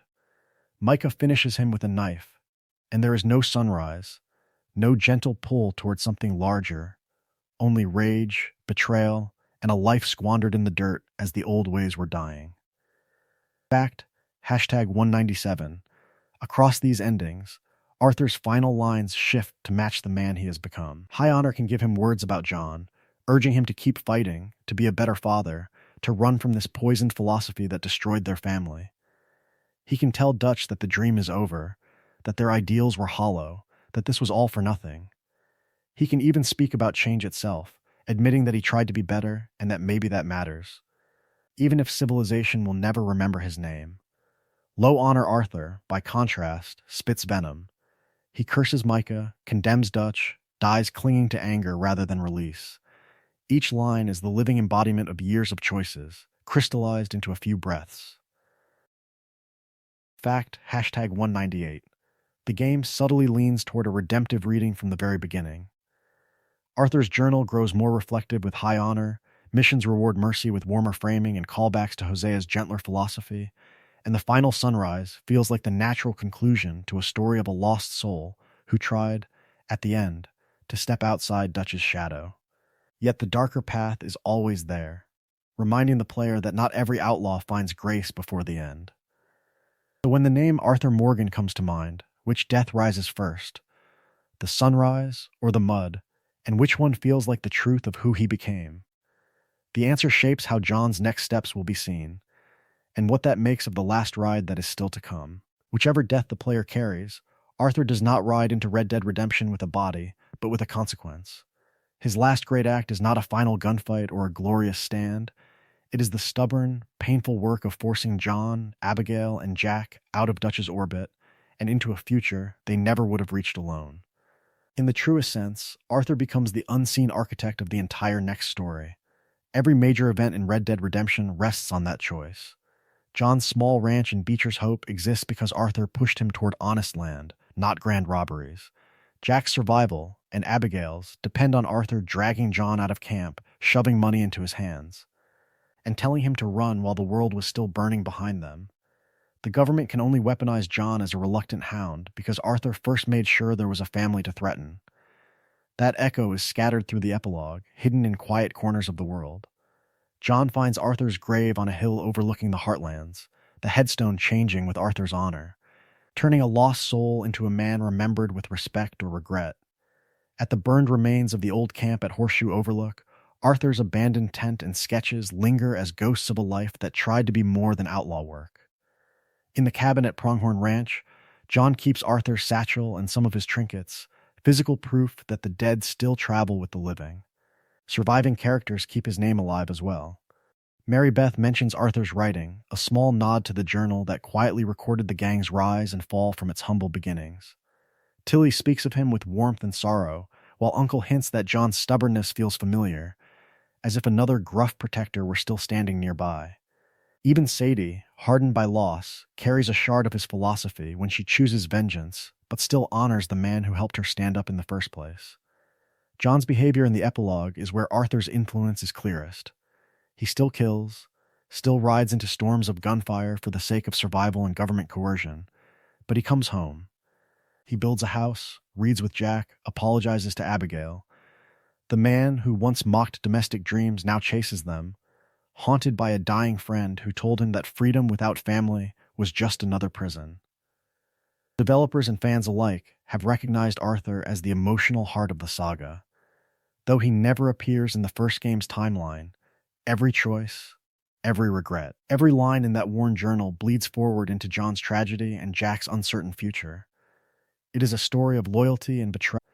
It is a story of a country arguing with itself, of a nation founded in rebellion and freedom slowly strangled by its own promises. From the very beginning, the Van der Linde gang is framed as more than a band of thieves. It is a rough, violent mirror held up to America. From its humble beginnings, Dutch's camp is the living embodiment of an idealistic republic. No kings, no bosses, just a wandering family bound by shared philosophy and loyalty. They rob the railroads and the rich, swear they stand with the poor, and tell themselves that crime is resistance against a rigged civilization. But, in the truest sense, This miniature republic follows the same arc as the larger nation around it, born in rhetoric about liberty, drifting into greed, sustained by violence, and finally undone by its own contradictions. Arthur's personal journey traces that same curve. As a young man, he buys into Dutch's romantic vision of the frontier. The myth that the open plains will last forever and that a clever armed man can stay one step ahead of the law. By 1899, the world was changing. Railroads cut through the wilderness, telegraphs stitched distant cities together, and corporations quietly replaced cattle barons and small-town sheriffs. Arthur's slow shift from loyal believer to disillusioned seeker echoes America's move from campfire legend to industrial reality. The game lets that shift play out in small, pointed moments. Riding past the factories of St. Denis, Arthur coughs, squints at the smokestacks, and mutters about the air. In Annisburg, he watches exhausted miners trudge from the pits and notes that their lives are barely better than his, only legal. When Pinkertons corner the gang on a cliff or storm the St. Denis Bank, Arthur sees that private detectives, hired by railroads and financiers, now wield more power than marshals. His discomfort is not just fear of capture. It is a broader anxiety about what is being lost as civilization advances and the old ways are dying. Freedom becomes paperwork. Wilderness becomes property. Outlaws become obsolete. Yet the most striking irony is this. As the system hardens around him, Arthur's moral world softens. Even with tuberculosis eating away at him and history grinding forward, he chooses to help John escape. To aid the Wapiti, to spare those he once would have robbed without a thought.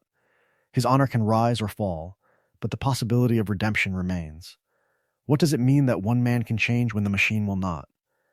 In that tension, Arthur becomes a lens rather than just a legend. A lost soul searching for decency in a broken world, he forces hard questions about freedom, loyalty, and responsibility. Is goodness still worth chasing when the ending is already written? The next step is to see how his final choices echo long after his death, reshaping John's path and the lingering myth of the West itself. But here is the quiet twist in that legacy.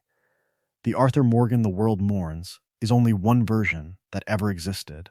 Long before the journal, the coughing fits, and the final ride into the dying light, there were rough sketches, discarded lines, and abandoned missions that told a different story of who this outlaw could have been. From its humble beginnings and early development, Arthur was not yet the weary philosopher of the trail. Early concept art shows a broader, blunter man, a more generic gunslinger with a harder jaw and emptier eyes, the living embodiment of a stock Western thug rather than a reflective surrogate son. Design notes reportedly pushed him as Dutch's Hammer, a man of few words whose purpose was to hit hard, hit fast, and never look back. The world was changing in those documents, but Arthur himself had not yet learned to question it. Gradually, the art softened and the notes deepened. More sketches added lines of worry around the eyes, a tired slouch to the shoulders, the stance of someone carrying ghosts. With that shift came whole strands of dialogue that never reached the final script. Early drafts included additional campfire talks with Hosea, where Arthur argued about Dutch's philosophy in the truest sense, pressing Hosea on whether their freedom was just another delusion. Some of those scenes survive only in recording logs and scattered references from the actors. There were more intimate threads as well. Additional missions with Mary Linton would have taken Arthur back to Annisburg more than once, forcing longer confrontation. Pieces had remained, Arthur might have felt very different. More scenes berating John could have made him colder, less a tragic brother, and more an accomplice to John's ruin. Extra tenderness with Mary might have tipped him toward melodrama, turning a story of fading ideals into a simple doomed romance. A heavier emphasis on late-game philosophical debates could have made him almost preacher-like, spelling out themes the final game let sit between the lines. Instead, Rockstar curated. They stripped away versions where Arthur was only a brute, or only a lover, or only a wandering sage, and left a man balanced between those poles. What remains is deliberate, a journal that reveals enough, silences that say more, a handful of key talks with Dutch, Hosea, John, and Mary that frame him as a lost soul caught between freedom and civilization. Remembering the Arthurs that never were makes every surviving detail sharper. Every one of these 200 facts feel chosen rather than accidental. And it prepares the ground for what comes next, how this carefully crafted man's final choices ripple outward into John's fate, the gang's legend. and the last gasp of the old ways as they finally, irrevocably die caught between freedom and civilization, the outline of Arthur Morgan's life comes into focus. From its humble beginnings as the story of a boy abandoned by his blood and adopted by outlaws, it becomes a story of loyalty and betrayal, of dreams and delusions, of a lost soul trying to decide what kind of man he truly is before time runs out.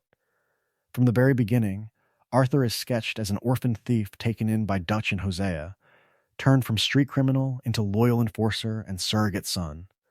Those early facts about his father Lyle, his teenage initiation into the gang, and Dutch teaching him to read while Hosea taught him to hunt show how family, not ideology, bound him first.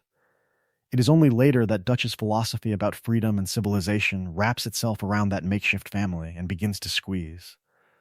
Across these 200 details, Arthur's life arc bends from obedient outlaw to conflicted thinker.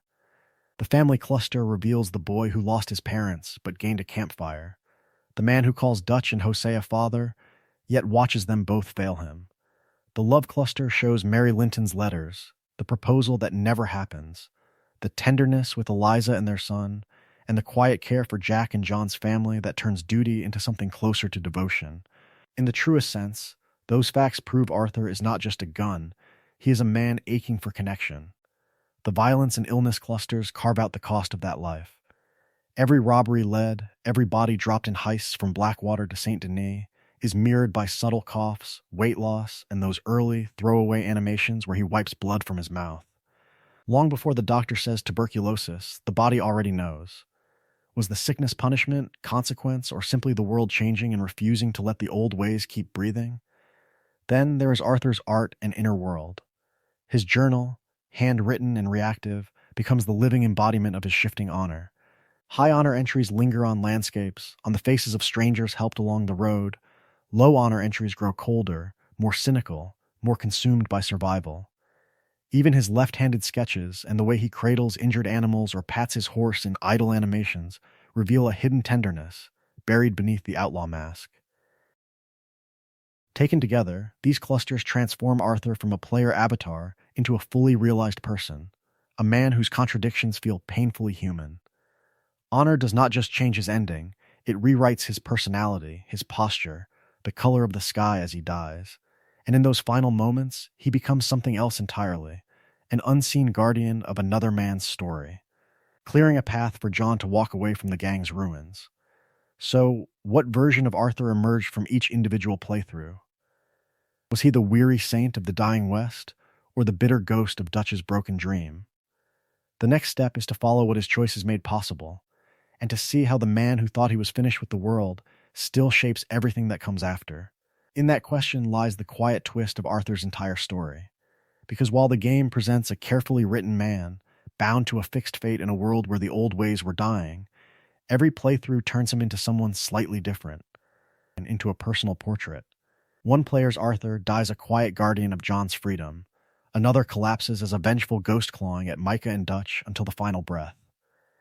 Did this Arthur ride as a ruthless outlaw, leaving witnesses in the dust and towns in fear, or as a reluctant protector, tipping his hat to sheriffs and slipping coins into beggars' hands? Did he help every stranger at the roadside, chasing escaped horses and retrieving lost wedding rings? Or did he spur past them, focused only on the next score and the next bottle? Those decisions do not change the broad strokes of the lore, but they change the man carrying it. The game quietly records that inner life. High Honor Arthur fills his journal with empathy and regret, sketching Mary Linton's face with a tenderness that never quite fades, reflecting on Hosea's death as the moment the dream truly ended. Low Honor Arthur writes with cynicism and bile, a lost soul who sees betrayal everywhere and mocks the very ideals Dutch once preached. The cough, the trembling hand, the way he stares at the horizon after the diagnosis, all of it acquires a different weight depending on who he has become. Which moment struck deepest? Mary's final letter, folding up a future that never arrived? Hosea, falling on the St. Denis steps, taking the gang's conscience with him? The doctor's quiet verdict in that cramped office, where civilization finally names what the bullets never could? Or the last ride back to camp when the music swells and Arthur, for a brief instant, seems at peace with the world and with himself? Each answer reveals the version of Arthur carried from the very beginning. This multiplicity is not a contradiction. It is a story of loyalty and betrayal, of dreams and delusions, in the truest sense. Arthur is both a fixed character in Rockstar's grand design and a mirror held up to each player's values, fears, and regrets. Through him, freedom becomes a question, not a slogan. Family becomes a burden as much as a refuge. And that is where the tale continues beyond the credits. Every comment, every shared memory of a high-honor saint or a bitter outlaw extends his legend. Because to understand what Arthur made possible for John, and for the entire saga that follows, it first becomes necessary to understand which Arthur rode beside him. For many, that question never really ends.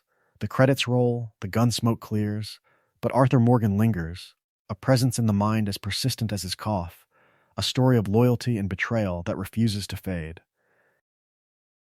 In the years since his ride to the Ridge, Arthur has become one of gaming's most beloved protagonists, not through marketing, but through memory. Discussions of the best written characters in this medium now speak his name alongside long-established icons, and debates over the most emotional endings in games almost always circle back to a dying outlaw watching the sunrise. He is the living embodiment of a man who lost nearly everything, yet still chose, in the truest sense, to try to do one decent thing before the end. That resonance spills far beyond the screen. Fan art renders him as a grizzled legend, as a nervous teenager beside Dutch and Hosea, as a ghost watching over John's ranch. Cosplayers stitch together dust-stained coats and worn gun belts, recreating not just his silhouette but his posture, that weary way he leans on a railing between jobs.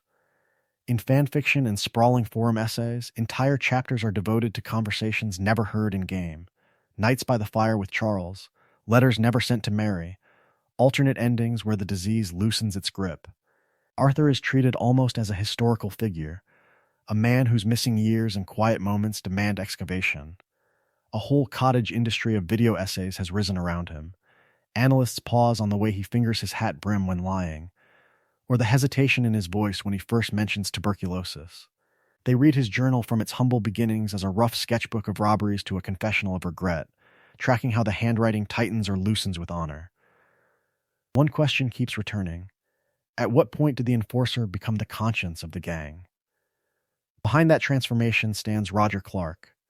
His performance, merging voice acting and motion capture, gives weight to details the script only hints at. A small shrug when Dutch boasts too loudly, a flinch when a child cries, the way his shoulders sag after killing someone in cold blood. These are not grand speeches, but tiny betrayals of an outlaw's armor. Many of the subtle facts hidden become something more fragile than swagger, defined less by violence than by whether a man can admit he was wrong. Regret and redemption are no longer abstract ideas, but choices made in missions, in dialogue, in whether a stranger is helped or ignored. Found family becomes both salvation and trap, a philosophy that grants freedom from civilization even as the world was changing and the old ways were dying around it.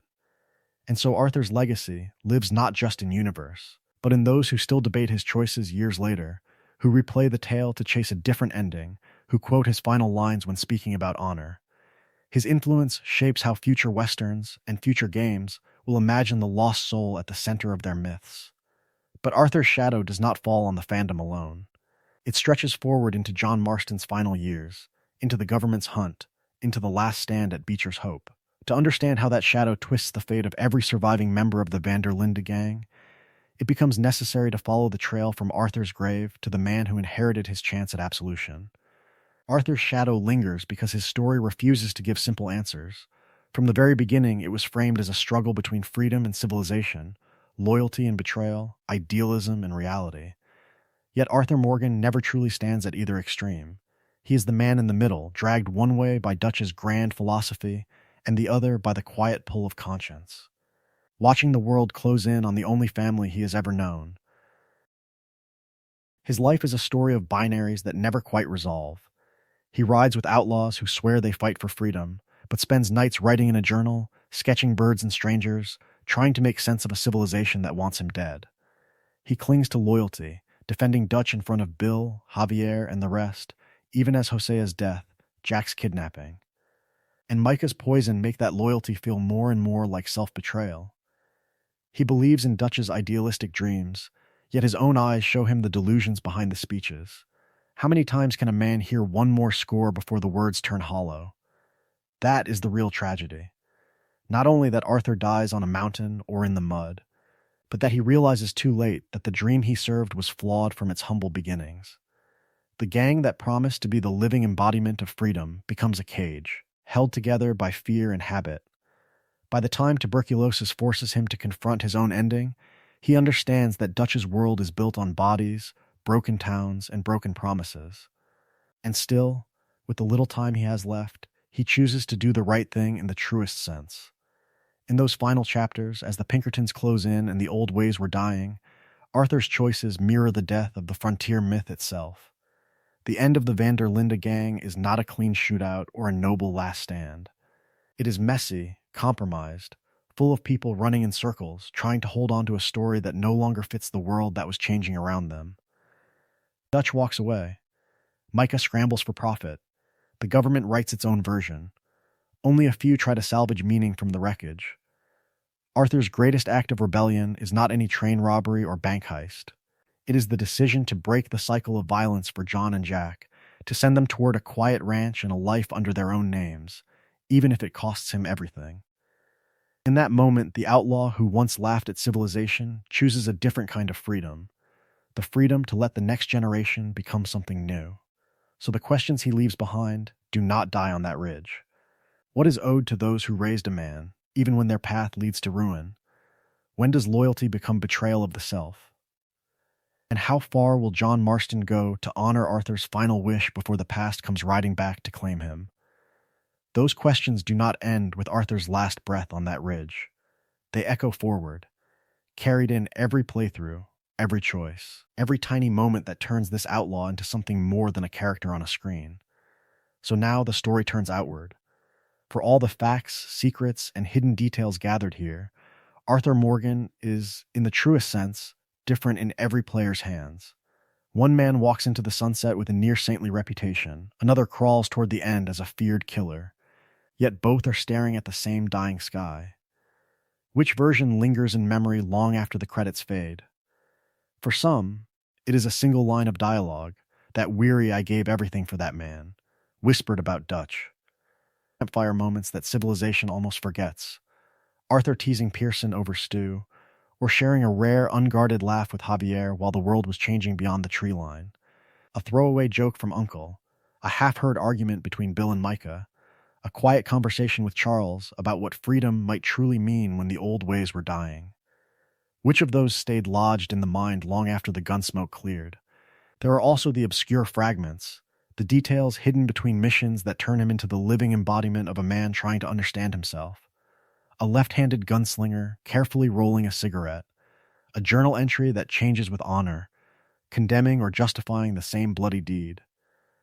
A chance encounter with a stranger that Arthur later reflects on in a single devastating sentence. These are a story of loyalty and betrayal, of dreams and delusions, written in the margins rather than the headlines. So one question stands above the rest. Is the truest Arthur the high-honor penitent, returning a lost soul's possessions and helping strangers at every crossroads? Or the low-honor brute who leans fully into the gang's philosophy and refuses to apologize for the life he chose?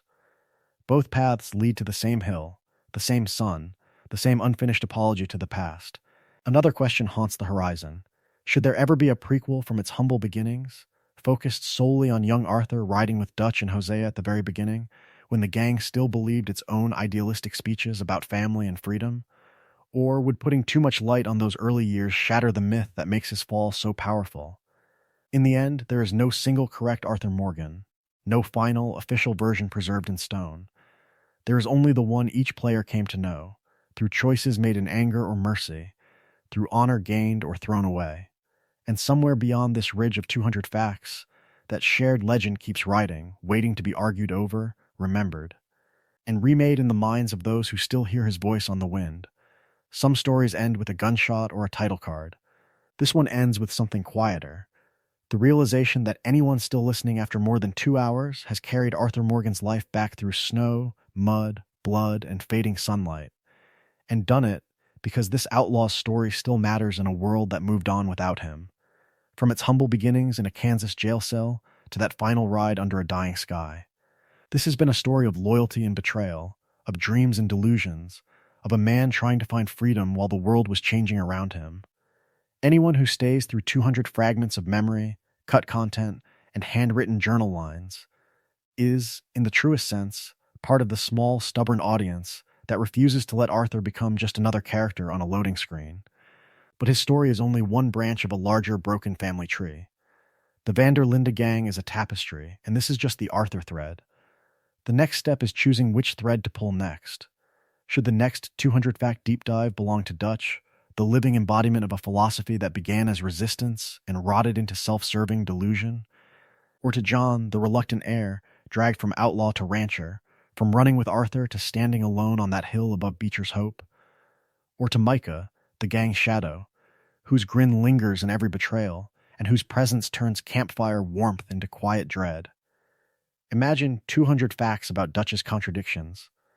The man who teaches a boy to read and then tells him not to think too hard. The leader who preaches family while leaving that family bleeding in the street. Picture 200 about John's long road from the boy Arthur helped raise to the man who tries to build a home that civilization will still burn down. Or 200 about Micah, from the very beginning of his arrival in the snow to every whispered deal. Every small treason that shows how an entire dream can be undone by one patient vulture. This video can stand as the definitive companion piece for those who finished Red Dead Redemption 2 and still say they do not really know Arthur Morgan. It can be the thing shared with a friend who rushed through the missions, who saw the tuberculosis diagnosis but never read the changing journal entries, who rode past the graves without stopping. One story of a lost soul held up to the light, passed from player to player. In the end, the camera returns to something simple. Arthur's hat resting on a rock, brim worn and sweat-stained. His journal closed beside it, leather creased, pages filled with the life civilization tried to erase. His story is over. The questions it raised about